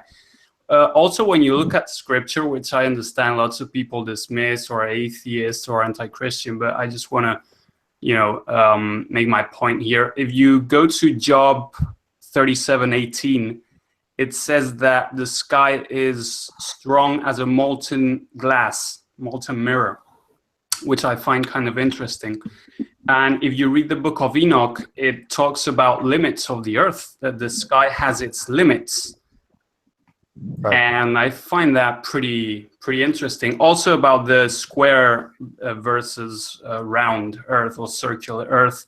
I find interesting Enoch as well, again, the book of Enoch, where it talks about the 6 kind of doors or portals where the sun goes through. And it kind of makes sense in a square or rectangular earth, where I cannot see it working in a typical flat earth map.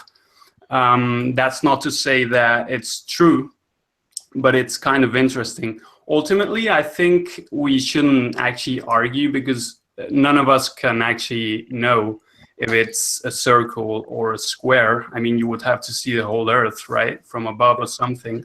So I think we should just focus on whether it's flat, the surface is flat, and the earth, whether it has any motion or not. That's what we can actually prove. Right. Yeah, I agree. I agree. Let me give this one shot before, and it's not a shot actually.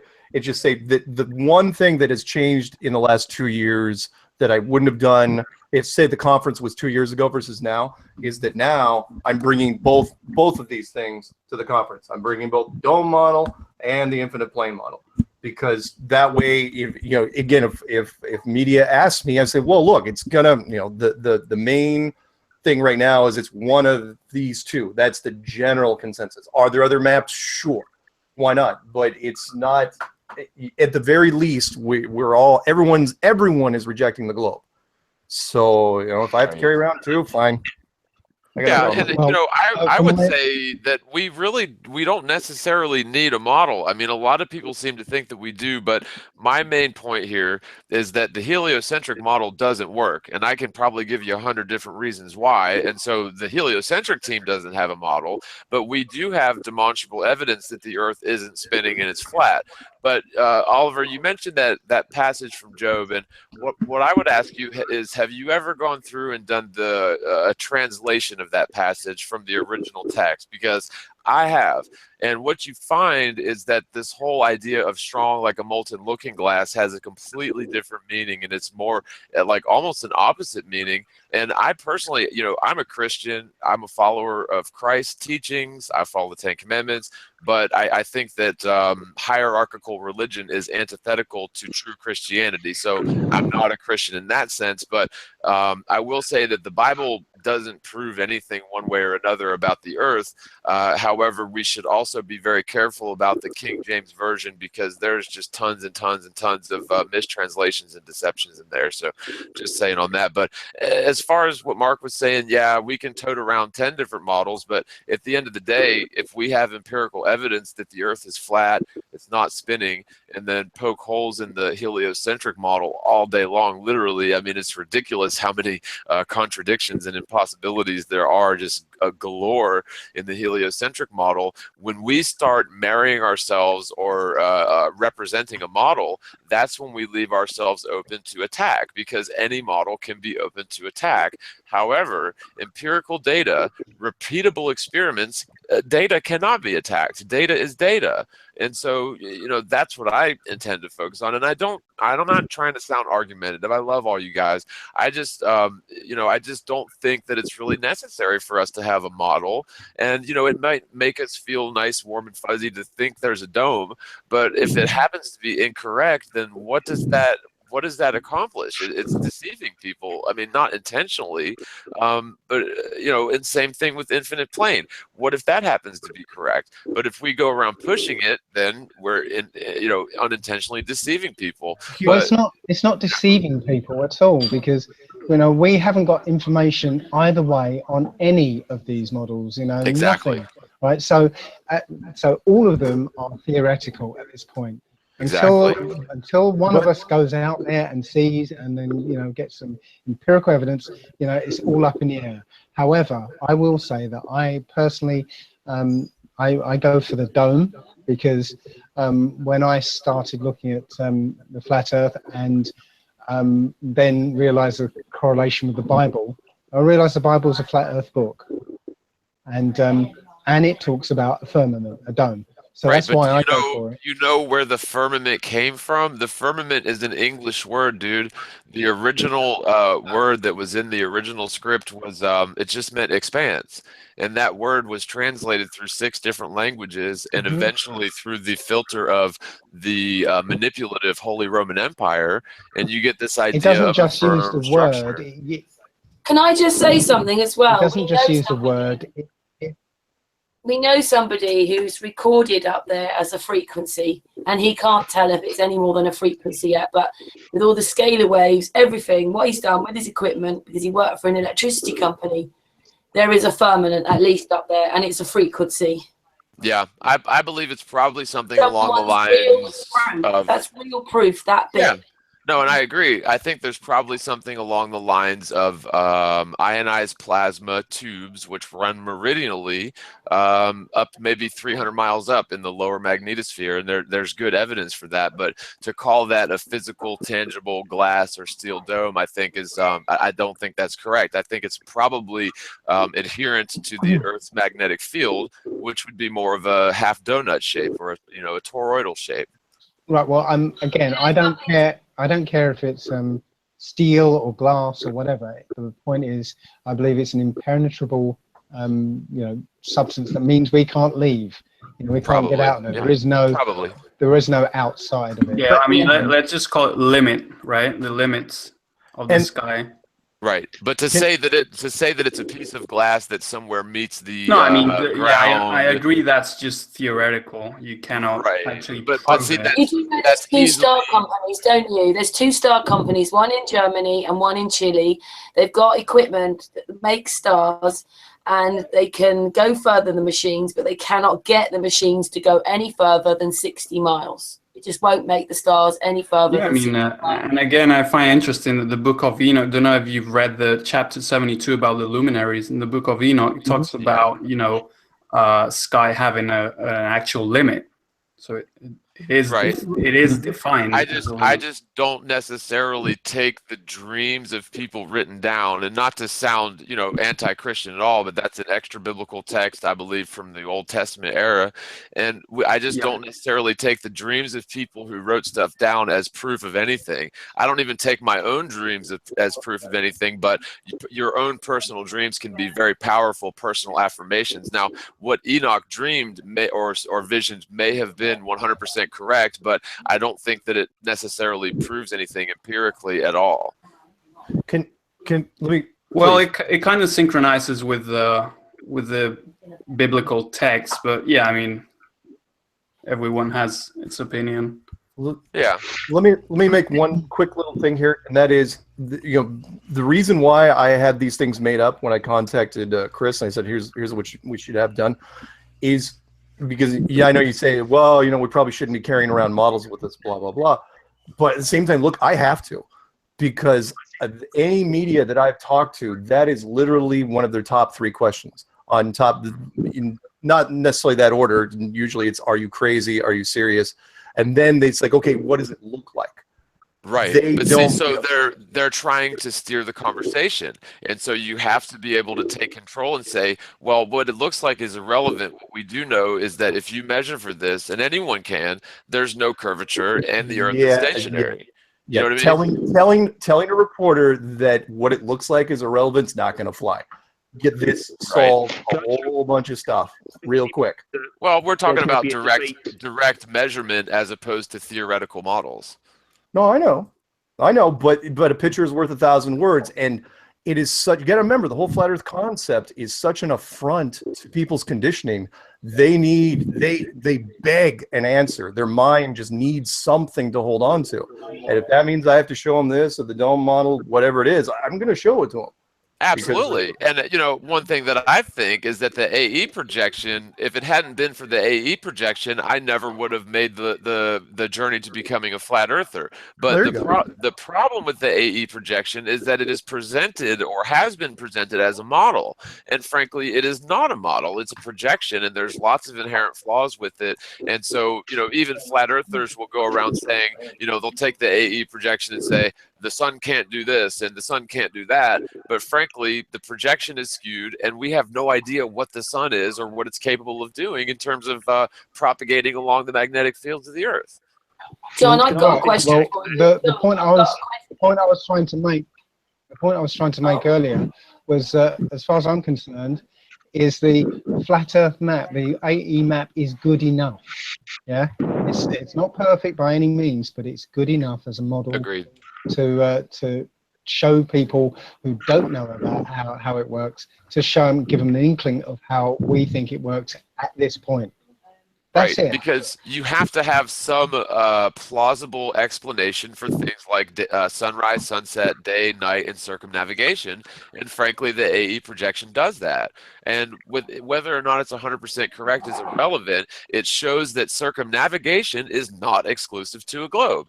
And so that's the main icebreaker right there. Is a lot of people have been conditioned to think that circumnavigation is exclusive to a globe, and the AE projection shows that that's absolute nonsense. I've got a question for Jon. Jon, can I just ask this question? It's actually from someone who's just texted me. They said, Jon, what do you think about Birkeland currents? Whatland currents? Birkeland currents? I would have to be educated further on Birkeland currents. I may know, or is that like winds aloft, or what? Maybe I should Google it, I guess. I just got asked the question on my phone, so I just thought I'd ask you. Okay, well, I'll look into it and I'll get back. Six-sided doors, the light book of Enoch. By the way, I wikied it, and I've never heard that term before in my life. Okay, we have a question for Ceres. Why did he choose the flower of life pattern? Does it have anything to do with the Bible, the Metron cube, or the Merkaba, etc. spoke of? That's the question, Ceres. Oh, and but before that, because the Birkeland current one was asked to me, I wasn't familiar with the terminology, but basically what the Birkeland current is, it's a set of currents that flow along geomagnetic fields lines connecting the Earth's magnetosphere to the Earth's high altitude ionosphere. And I think that things like Birkeland currents make a lot of sense on flat Earth. And I think that things like Birkeland currents would explain how sunlight, which we don't know what the source of the sun is, but it's definitely an omnidirectional light, which renders subjectively to each of us in our own little instance. I think that the propagation of sunlight through things like Birkeland currents and magnetic fields and ionized plasma are totally going to play a huge role in how the sun apparently behaves. I mean, we already know that refraction causes sunrise and sunset. I mean, that's been proven like 10 different ways. But there are still some questions in terms of how the sunlight propagates in the ways that it does, apparently, from a ground-based observer. And I think that the magnetic fields of the Earth and things like Birkeland currents will have a huge role in this. So if you want to repeat that question in the series, I just wanted to answer that one that was raised first. Thank you. Thanks, Jon. Appreciate it. Okay, Ceres, I'll give it to you again here. All right. The person asked, can we hear from Ceres? Why did he choose the flower of life pattern? Does it have anything to do with the Bible, the Metron cube, or the Merkaba, etc. spoke of wheel? That's all I got. Why did you choose the flower of life pattern in your model? Does it have anything to do with the Bible? Well, not personally. It's actually again a little with what Nassim Haramein was talking about with all the geometry, what is within there. The first time I actually explored it, and at some point I began actually drawing it. A hobby, I began actually crochet the whole Flower of Life grid as huge platforms of how you can actually bring colors together and see how it goes up, and then complete fractals out of that. It occurred with me that actually on the square, the whole life pattern was fitting within the triple square I actually got, and that created the possibility for the Tree of Life as a second stage. And so far I figured it's also everything to do with the toroidal fields, and where this is actually tying in where we spoke of last night hangout, electrical side of the universe in how we perceive everything on Earth. And I figure it's even we have to deal with a double Flower of Life direction in how the pattern is actually lined up in a particular direction.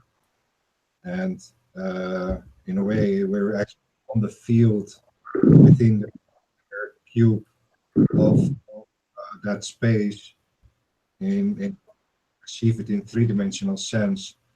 But we're actually between layers of toroidal fields, and to actually bring everything in perspective is by closing all the circles and make our world again as a part of the field, and go in the other direction. And the sky is one direction. This, you have the circles from the earth, from the heavens, and the square of the earth. And beyond the square, we have the circles again to the bigger scale. The heavens themselves are only part of our own realm. And I figure there is another realm and another realm and another realm as a complete toroidal chain built up.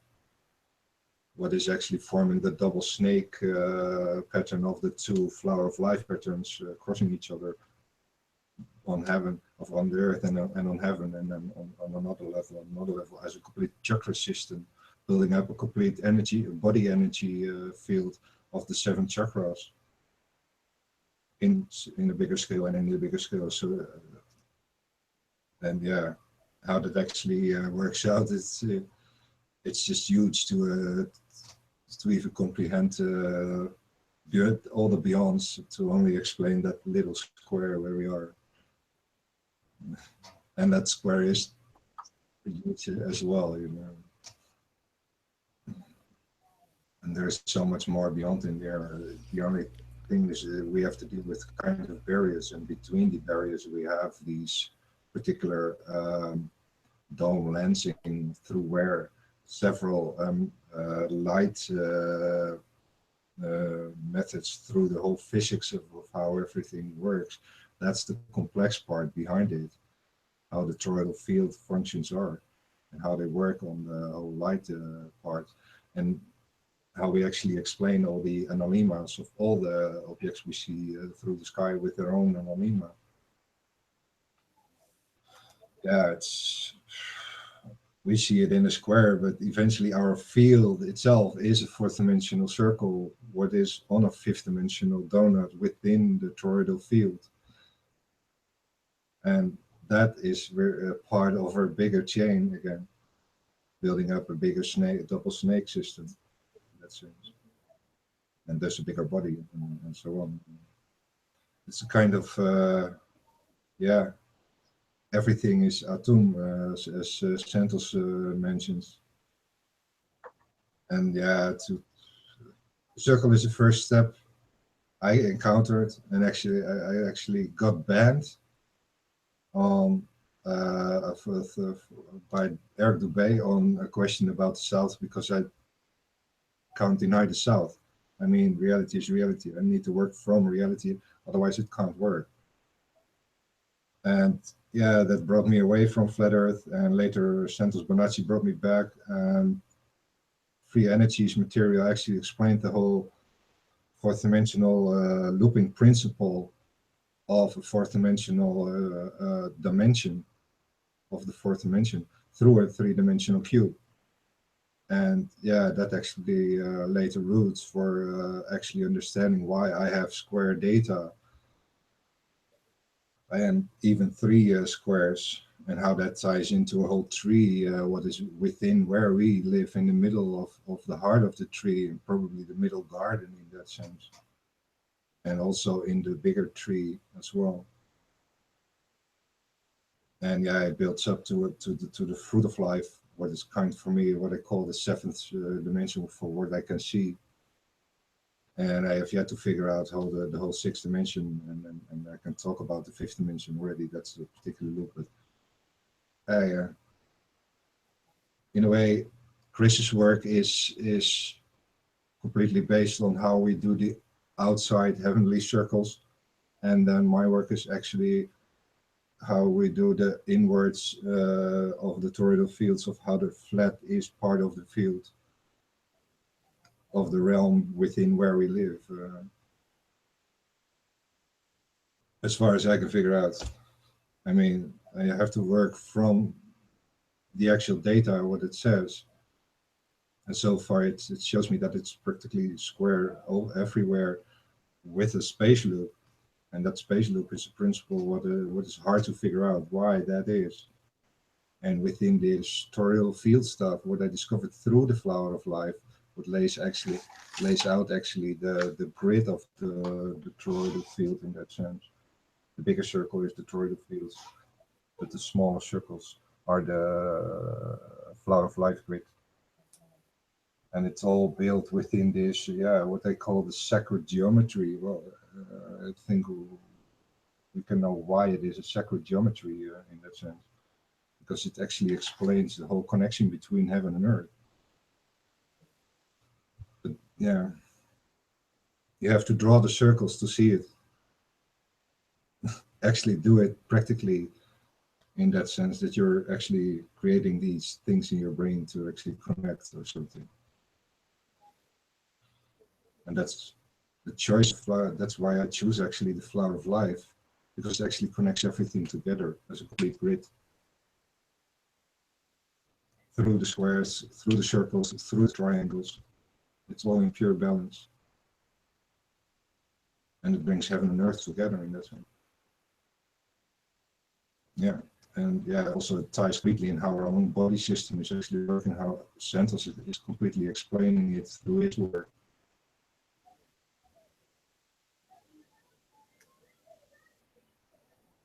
I think that's one answer then. Is there any? That's brilliant Thanks, answer. Series. Thanks for everybody answering their questions, by the way, on the panel. Mark, John, Dave. Is there any more questions, Billy?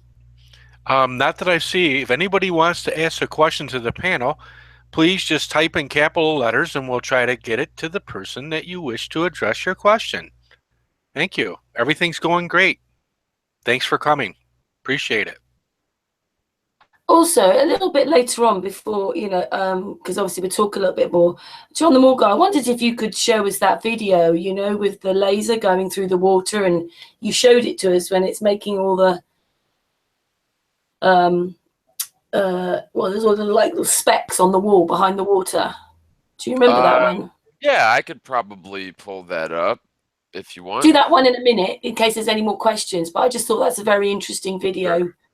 Yeah, I'm actually I've been intending to make a video with that, and so that may actually be my next video. So give me a couple minutes to pull it up, and then I'll let you know when I've got it ready. More questions coming through, Billy? Nope, not at the moment.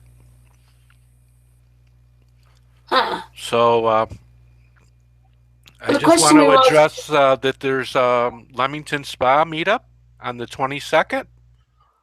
Just do some general announcements. And, in the UK, that is. In the UK, that's correct. And it's just great to have all of our panel members here, and they'll be attending our United Kingdom conference next year. And each one of these people on the panel tonight will be guest speakers. So, yes, and it's really great that. Have you actually met any of you met each other? Like actually met each other in person? Not I. No. Dave and I dated briefly, like 3 or 4 years ago, but it didn't really pan out to be anything. Well, we're going to meet each other next year. If I can just interject at this point. Oh, go ahead. There's 2 points. One is one of the things I want to obviously, one of the things that I think is important to discuss is the actual model of the Earth. And that's one of the things why I want to have a debate on the Sunday, because at the end of the day, just knowing it's flat is one thing, but we actually need to get closer and closer to what it is, because it's just gonna strengthen everything we're doing. So I actually don't quite agree with everything that's been said tonight. The second point I want to ask, or I want to ask people, is what do they think is happening at CERN? Yeah, and real quick, I would say that I agree. We do need a model, but right now what we've got is, and I'll just use an analogy. Imagine trying to put together a puzzle, a jigsaw puzzle, where you don't have any of the corner pieces or any of the edges. You don't have any of the center. And you've got a bunch of puzzle pieces that don't belong to the puzzle that have been thrown into the mix. Now, there's no way that you're going to put that puzzle together with missing all that key information and having misinformation in the puzzle. And so I would say that even attempting to put together a full working flat Earth model, we first got to do away with the Arctic and Antarctic treaties, because frankly we can't do any sort of geodetic surveying or free traveling south of the 60-degree south latitude. And so with that in place, it's literally like just like that analogy with the puzzle. So yeah. And then what was the second thing you mentioned? Can I just say, sure, John, so that they're always making your attention to Antarctica because they don't want you to go north. Yeah, that's why I always mention the Arctic and Antarctic, because I think the central area holds probably very, very key and important information. And so, yeah, I think both of them do. However, Antarctica, if it is a circular layout, is just massive, just vast, whereas the central north, which is, of course, protected by the North American military dew line, it's not accessible either, and it's protected by a similar treaty. So, yeah, I agree. I 100% think that we need to be able to take our world back from these tyrannical, crazy, inept, corrupt governments to the point to where we can once again free roam using modern technology. Can I ask you all this question? Do any of you believe in electromagnetics or the pillars of Earth? Do any of you believe in that side of it? Believe? I think that the electromagnetic force is the only of the natural forces. You know, they say that the natural forces are the strong nuclear, the weak nuclear, the gravity, and the electromagnetic force. And the first three are all theoretical and don't exist. So yeah, electromagnetic force is the only force. And sound is a spectrum of the overall electromagnetic frequency spectrum. Yeah, it's all frequencies. Energy frequency. Okay, I have another question from the chat, and it's addressed to the whole panel. Is it possible that the eclipses are caused by water balls passing in front of the sun and the moon from our perspective? I would like to hear from everyone on the panel. From James Hicksman. I guess I will go first since no one else said anything. Go ahead. I think that the moon could possibly very well be causing solar eclipses. There's lots of good evidence to support the moon being the obstruction for solar eclipses, although you know, that's still open for some debate. However, in terms of lunar eclipses, I think it's highly possible that not necessarily bubbles, but surface tension on whatever the you know, you can use the term dome if you wish, but whatever the barrier is between our realm and what's outside of our realm, which I think is more of a, you know, an abstract thing. It's more of a plasma thing, an electronically charged, or I'm sorry, a negatively charged ionized gases thing. But if you have any sort of surface tension on that film, if you will, or on that exterior dome, we'll just per se, then yeah, it could cause an obstruction that would create a shadow. And one example that I've used, and a few other people have, is if you look at water bugs like water spiders or spiders that land on the water, their little spindly tiny legs will create a surface tension on that water, and the shadows, if the sun's in the right place, the shadows from that surface tension is a perfect, very persistent and like very dark sphere. And so I think that lunar eclipses, obviously it's not the Earth that's, you know, transiting the sun from an observer on the moon. What's happening is something else, and I think it's very possible that it could be a surface tension or some sort of indentation in the, let's say, the firmament, if you will. I think they could maybe, I like this theory. I find it interesting that there may be dark bodies in the heavens that are obscuring the sun and the moon. I mean, there are several videos about this, particularly talking about the 2015 solar eclipse, which there was an airplane planned flight to see it, and people kind of witnessed and recorded what seemed to be dark orbs or kind of invisible orbs somehow obscuring the sun during the eclipse.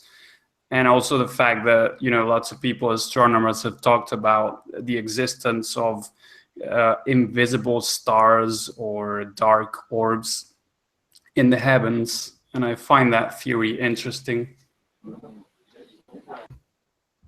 Yeah, Rahu and Ketu, it goes back all the way to Vedic cosmology. Yeah, and also like the dark sun, the black sun, the Nazis, for example, with the Schwarze Sonne. I find all that interesting, and you know, it's a possibility that there's you know, bodies in the heavens or in the firmament, if you will, that we cannot see, and that somehow obscure the sun and the moon. Oh, we've lost Dave. I agree, by the way, with both of you guys' statements. I mean, I'm open to. Can I say, did any of you watch our hangout last night? Sorry. We were talking about stuff there, weren't we, Series? Oh, there's Dave. Dave's back. Yeah, Series. What was the question? Well, we were talking about this last night in our hangout. Yeah, yesterday's hangout. Yeah, for how to explain it. Watch it. I can tell about the movie in the sense, but really watch it yourself. It's so beyond what we were thinking. Light is so, well, the other way around. What we define as the black sun is the actual sun, and what we see as the sun is a kind of reflection effect out of that particular light of the sun. The light of the sun itself is kind of a black light. You can't see the black light itself, but you can see all the effects from that black light, in the sense that the moon is kind of luminescence,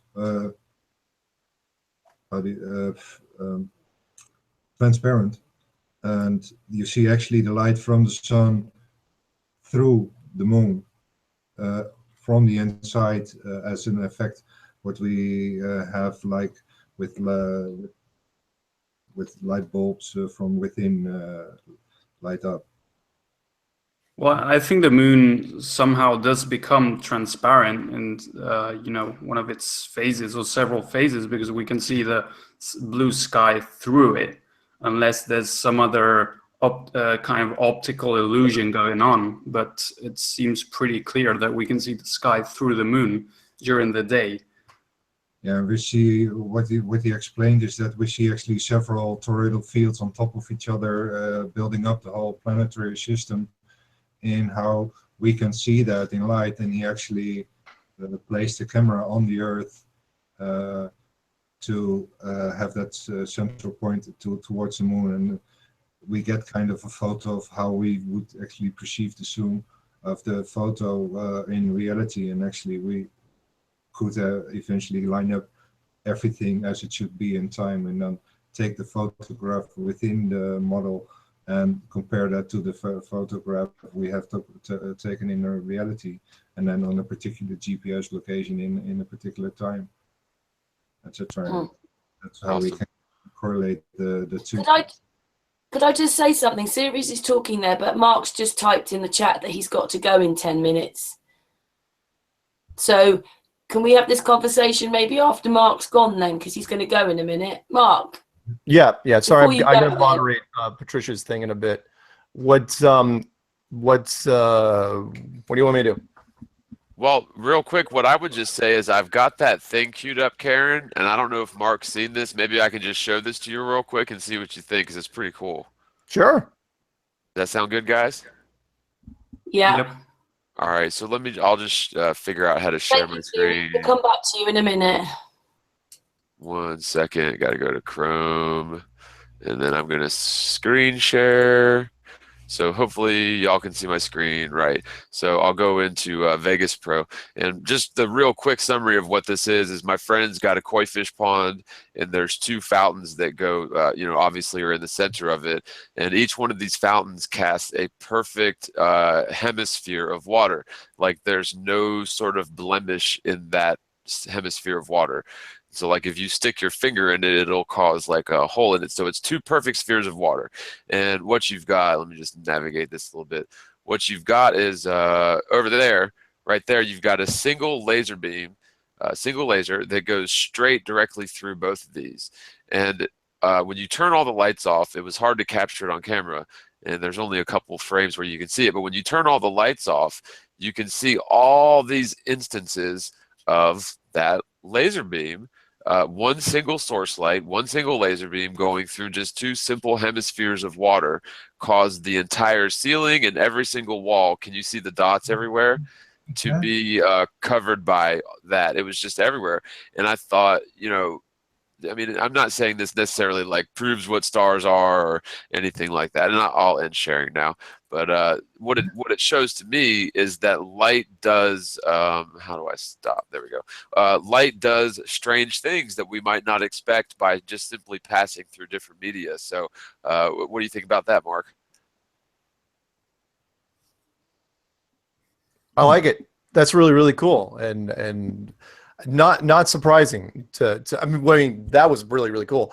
But when it comes to the advanced optics, whatever is being projected up there, for me, I try to tell people, look, it's unlimited. Think of the stuff we can do now, just the stuff we've been able to come up with in the last 20 years when it comes to display systems, and multiply that by a huge amount, because that's what we're talking about here. There's something that's way more advanced than us that's controlling this, and I think everything's on the table. So yeah, that's really cool. Use sound on that water, the vibrations of sound on that particular water, and then the laser through it. Yeah, I bet you could come up with some pretty cool patterns, huh? Yeah. Mark, is there anything you want to say before you take off to the people in chat or anything? Yeah, let me plug the 2 conferences that are coming up in the United States real quick. The one you guys can go to globalversusflatearth.com. That one's going to be Atlanta, Georgia, August 5th and 6th. That's coming up pretty quick. That's Zen Garcia. That's going to be a debate between Zen Garcia and Dr. Stephen Pidgeon at the Holiday Inn Gwinnett Center, and I'm going to be attending that. I am not presenting. I'm just hanging out there. We'll see how that goes. And then Rob Skiba is going to be presenting. He's not debating in Cleveland, Ohio, September 15th and 17th. And you can check that out on takeontheworld17.com. That's basically it. And the rest of the stuff, you can look for the promos on my channel for all the other local meetups. Thanks for that, Mark. Oh, no. Thank you for having me. It was lovely. I know you want to go in. It's brilliant. No, I like these talks. We sort of really got going there for a bit on talking to each other then. It's brilliant. You know what I said, guys, you've got to show yourself and have a hug, as we're a group and we've had a hangout together. We only have to have one hug. It's just that Mark's leaving. Hugs in our group. Yeah, and actually, you guys, it's about 6 o'clock my time, so I'm going to be heading to dinner here in a little bit, so I may go ahead and head out as well. So let me see if I can possibly share my camera. Give me a second. Dave, wherever you are, I'll miss you. Oh, yes, Dave's not come back. That's all right. I didn't really like Dave much. So. Oliver, show yourself. We have a hug. Oh, Lord. Yeah, I'm going to try the camera, see if it works. I'll try and do something. I don't think it's even legal for him to give me a hug because he looks like he's completely underage. I just jammed the crap out of my finger. Oops. Dude.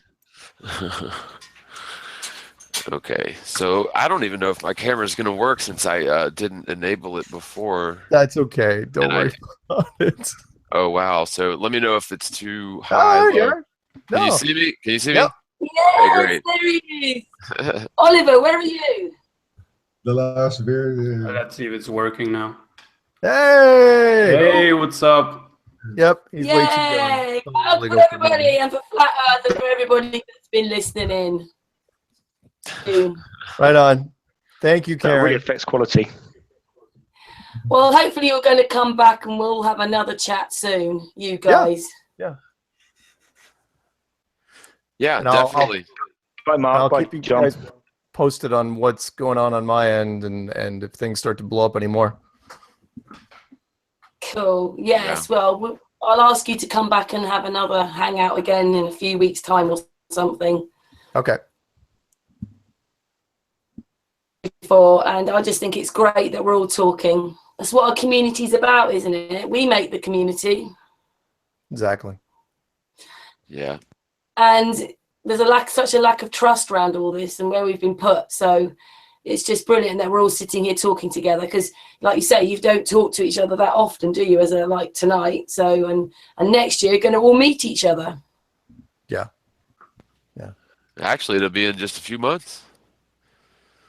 Well, yeah. North Carolina one, yeah. Yeah, the North Carolina one. Okay, but yeah, and now it's changed from from April the 21st to the 28th, right?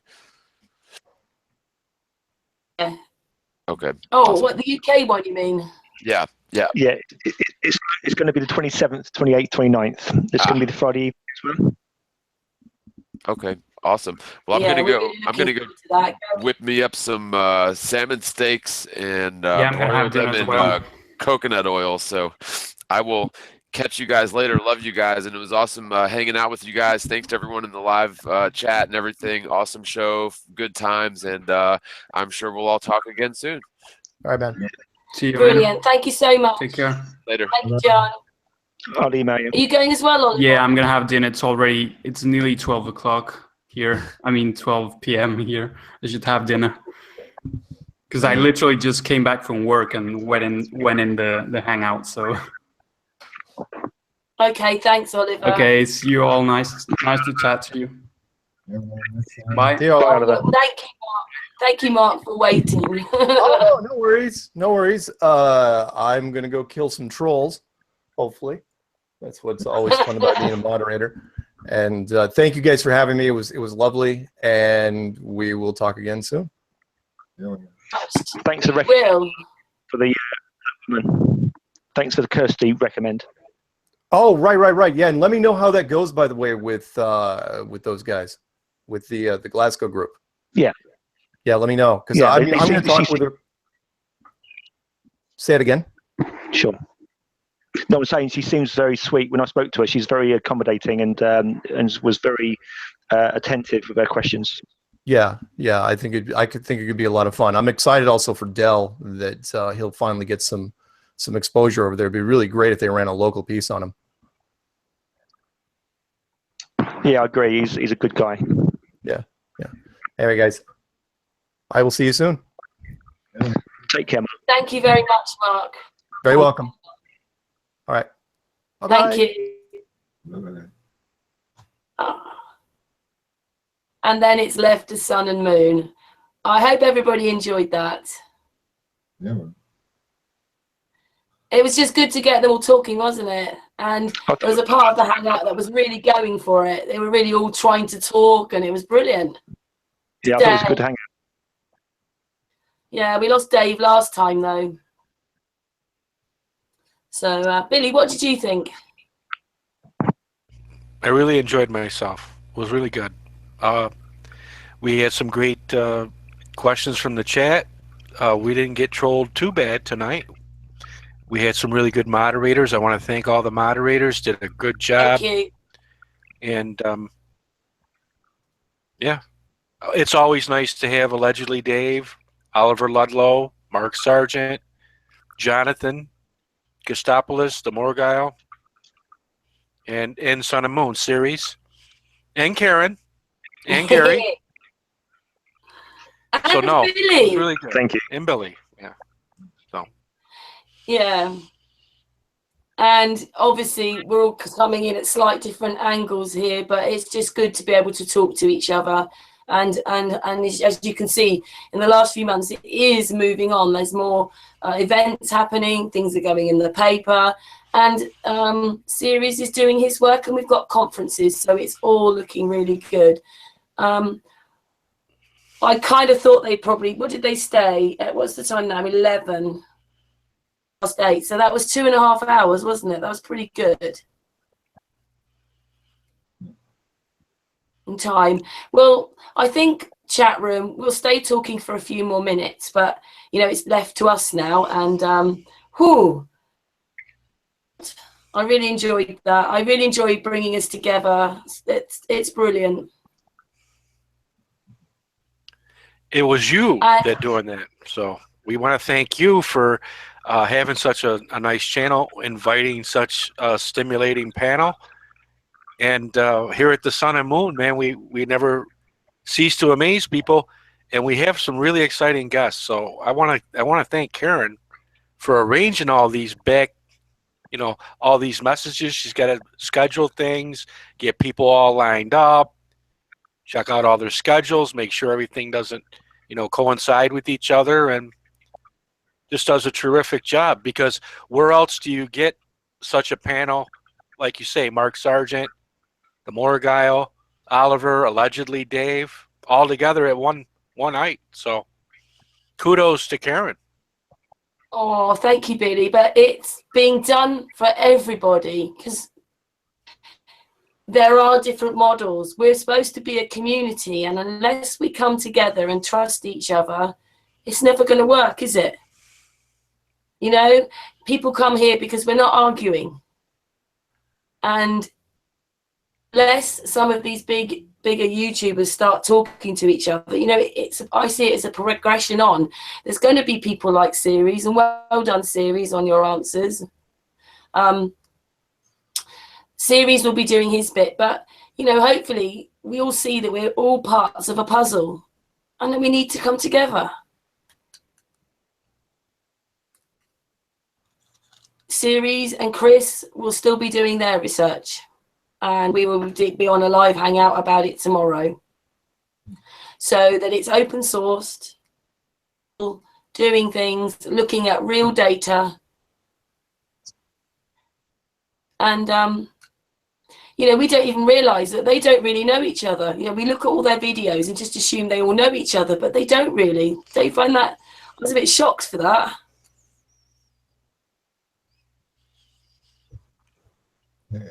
Did you know that, Billy?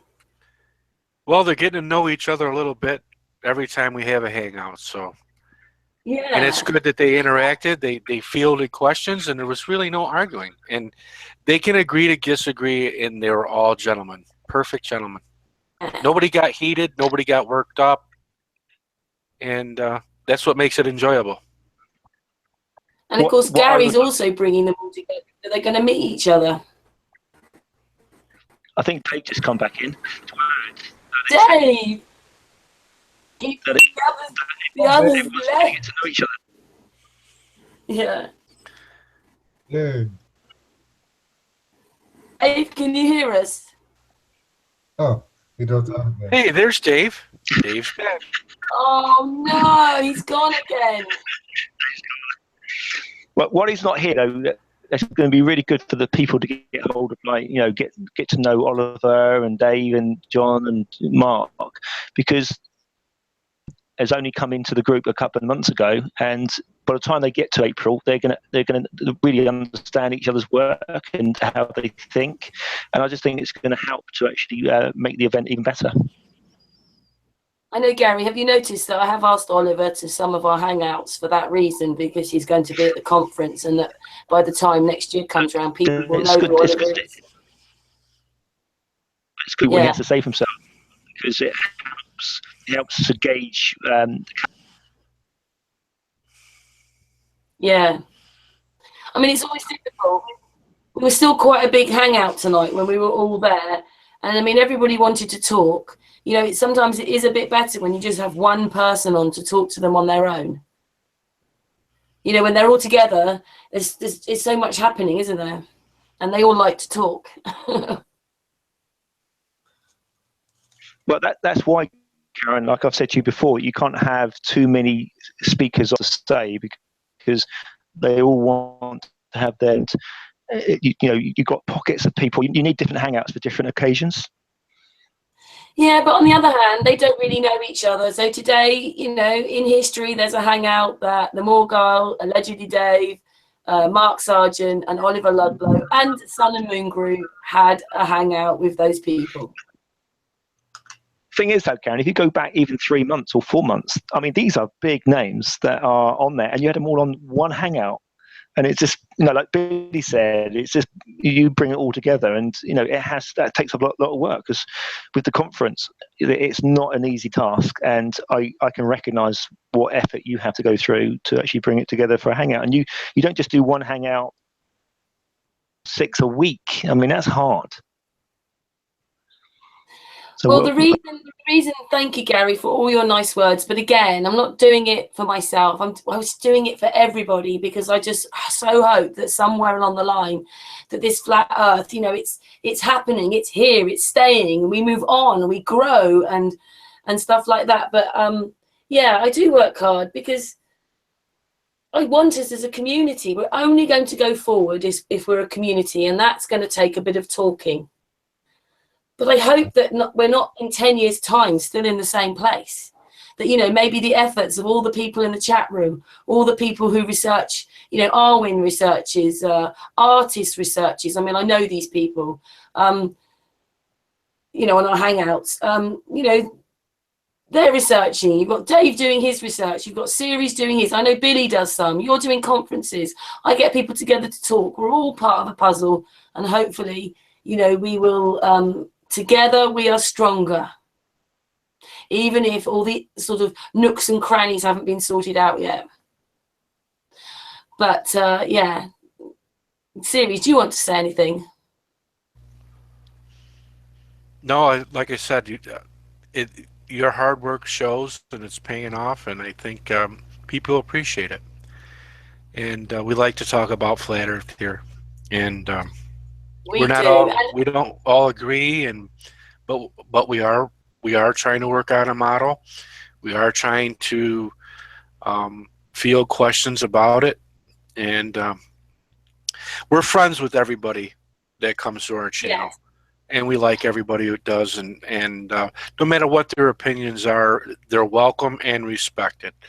So well, everybody heard me say, will you come back so we can do this again in, I don't know, 3 or 4 weeks' time? Keep that momentum going between us. Keep the communication going. That's how we have to do it. Anyway, sorry, Series, you were going to say? Yeah. In a way, we all have realized it's flat, and it's kind of trying to live with the realization of that it's flat and figure out how then actually everything is working out. Because we really don't know. We have to start from scratch again, because everything was a lie in 180 degrees, turned upside down, inside out. Really have to watch all the other sides again, to explore the whole circle of knowledge again and see what the point is in the middle, you know. Yeah, and everybody knows that we're on live hangouts, and they're going really well, and people are watching them and looking at them. So it's all good stuff, isn't it? Some people, like I said, some people like looking into languages and history. You've got Mark Sargent going to conferences and platforms. Each one of us, the Morgile does his thing. Oliver's writing books of flat Earth from English into Spanish. We're all part of, and Billy researches. Look what Gary's doing. Look, we're all doing something. That's the good bit, isn't it? It's also everybody has this unique angle on the issue, and we can actually explore each other's angle to see the whole circle of what we are exploring. Can I just add to that series? That is one of the reasons why I think on the Sunday debate that I want to put together, even though what some of the speakers said tonight, or some of the guests said tonight, is that, and that's why I said I don't agree, because I just think that it's an ideal opportunity, that it's not necessarily going to have to be a debate, but it can be a decent, detailed discussion. And at the end of it, they're bound to know more because they're going to brainstorm. And I just think it's a powerful tool. And I just think it'd be a waste not to exploit that. So I don't know what you guys think. I think the one thing is, everybody says they don't have a model, but they do, don't they? In their heads, they think they know what it is. And I came in thinking it was a certain way. But when I met Ceres, and I've been like, Ceres and I are like a married couple. I don't, apart from being married, I speak to him and look at him every single day. I trust this person. He's worked so hard. He spent hours and hours and hours and hours and hours. I can't even tell you. He may as well just plugged himself into the computer. He set his computer on for nearly 24 hours downloading data.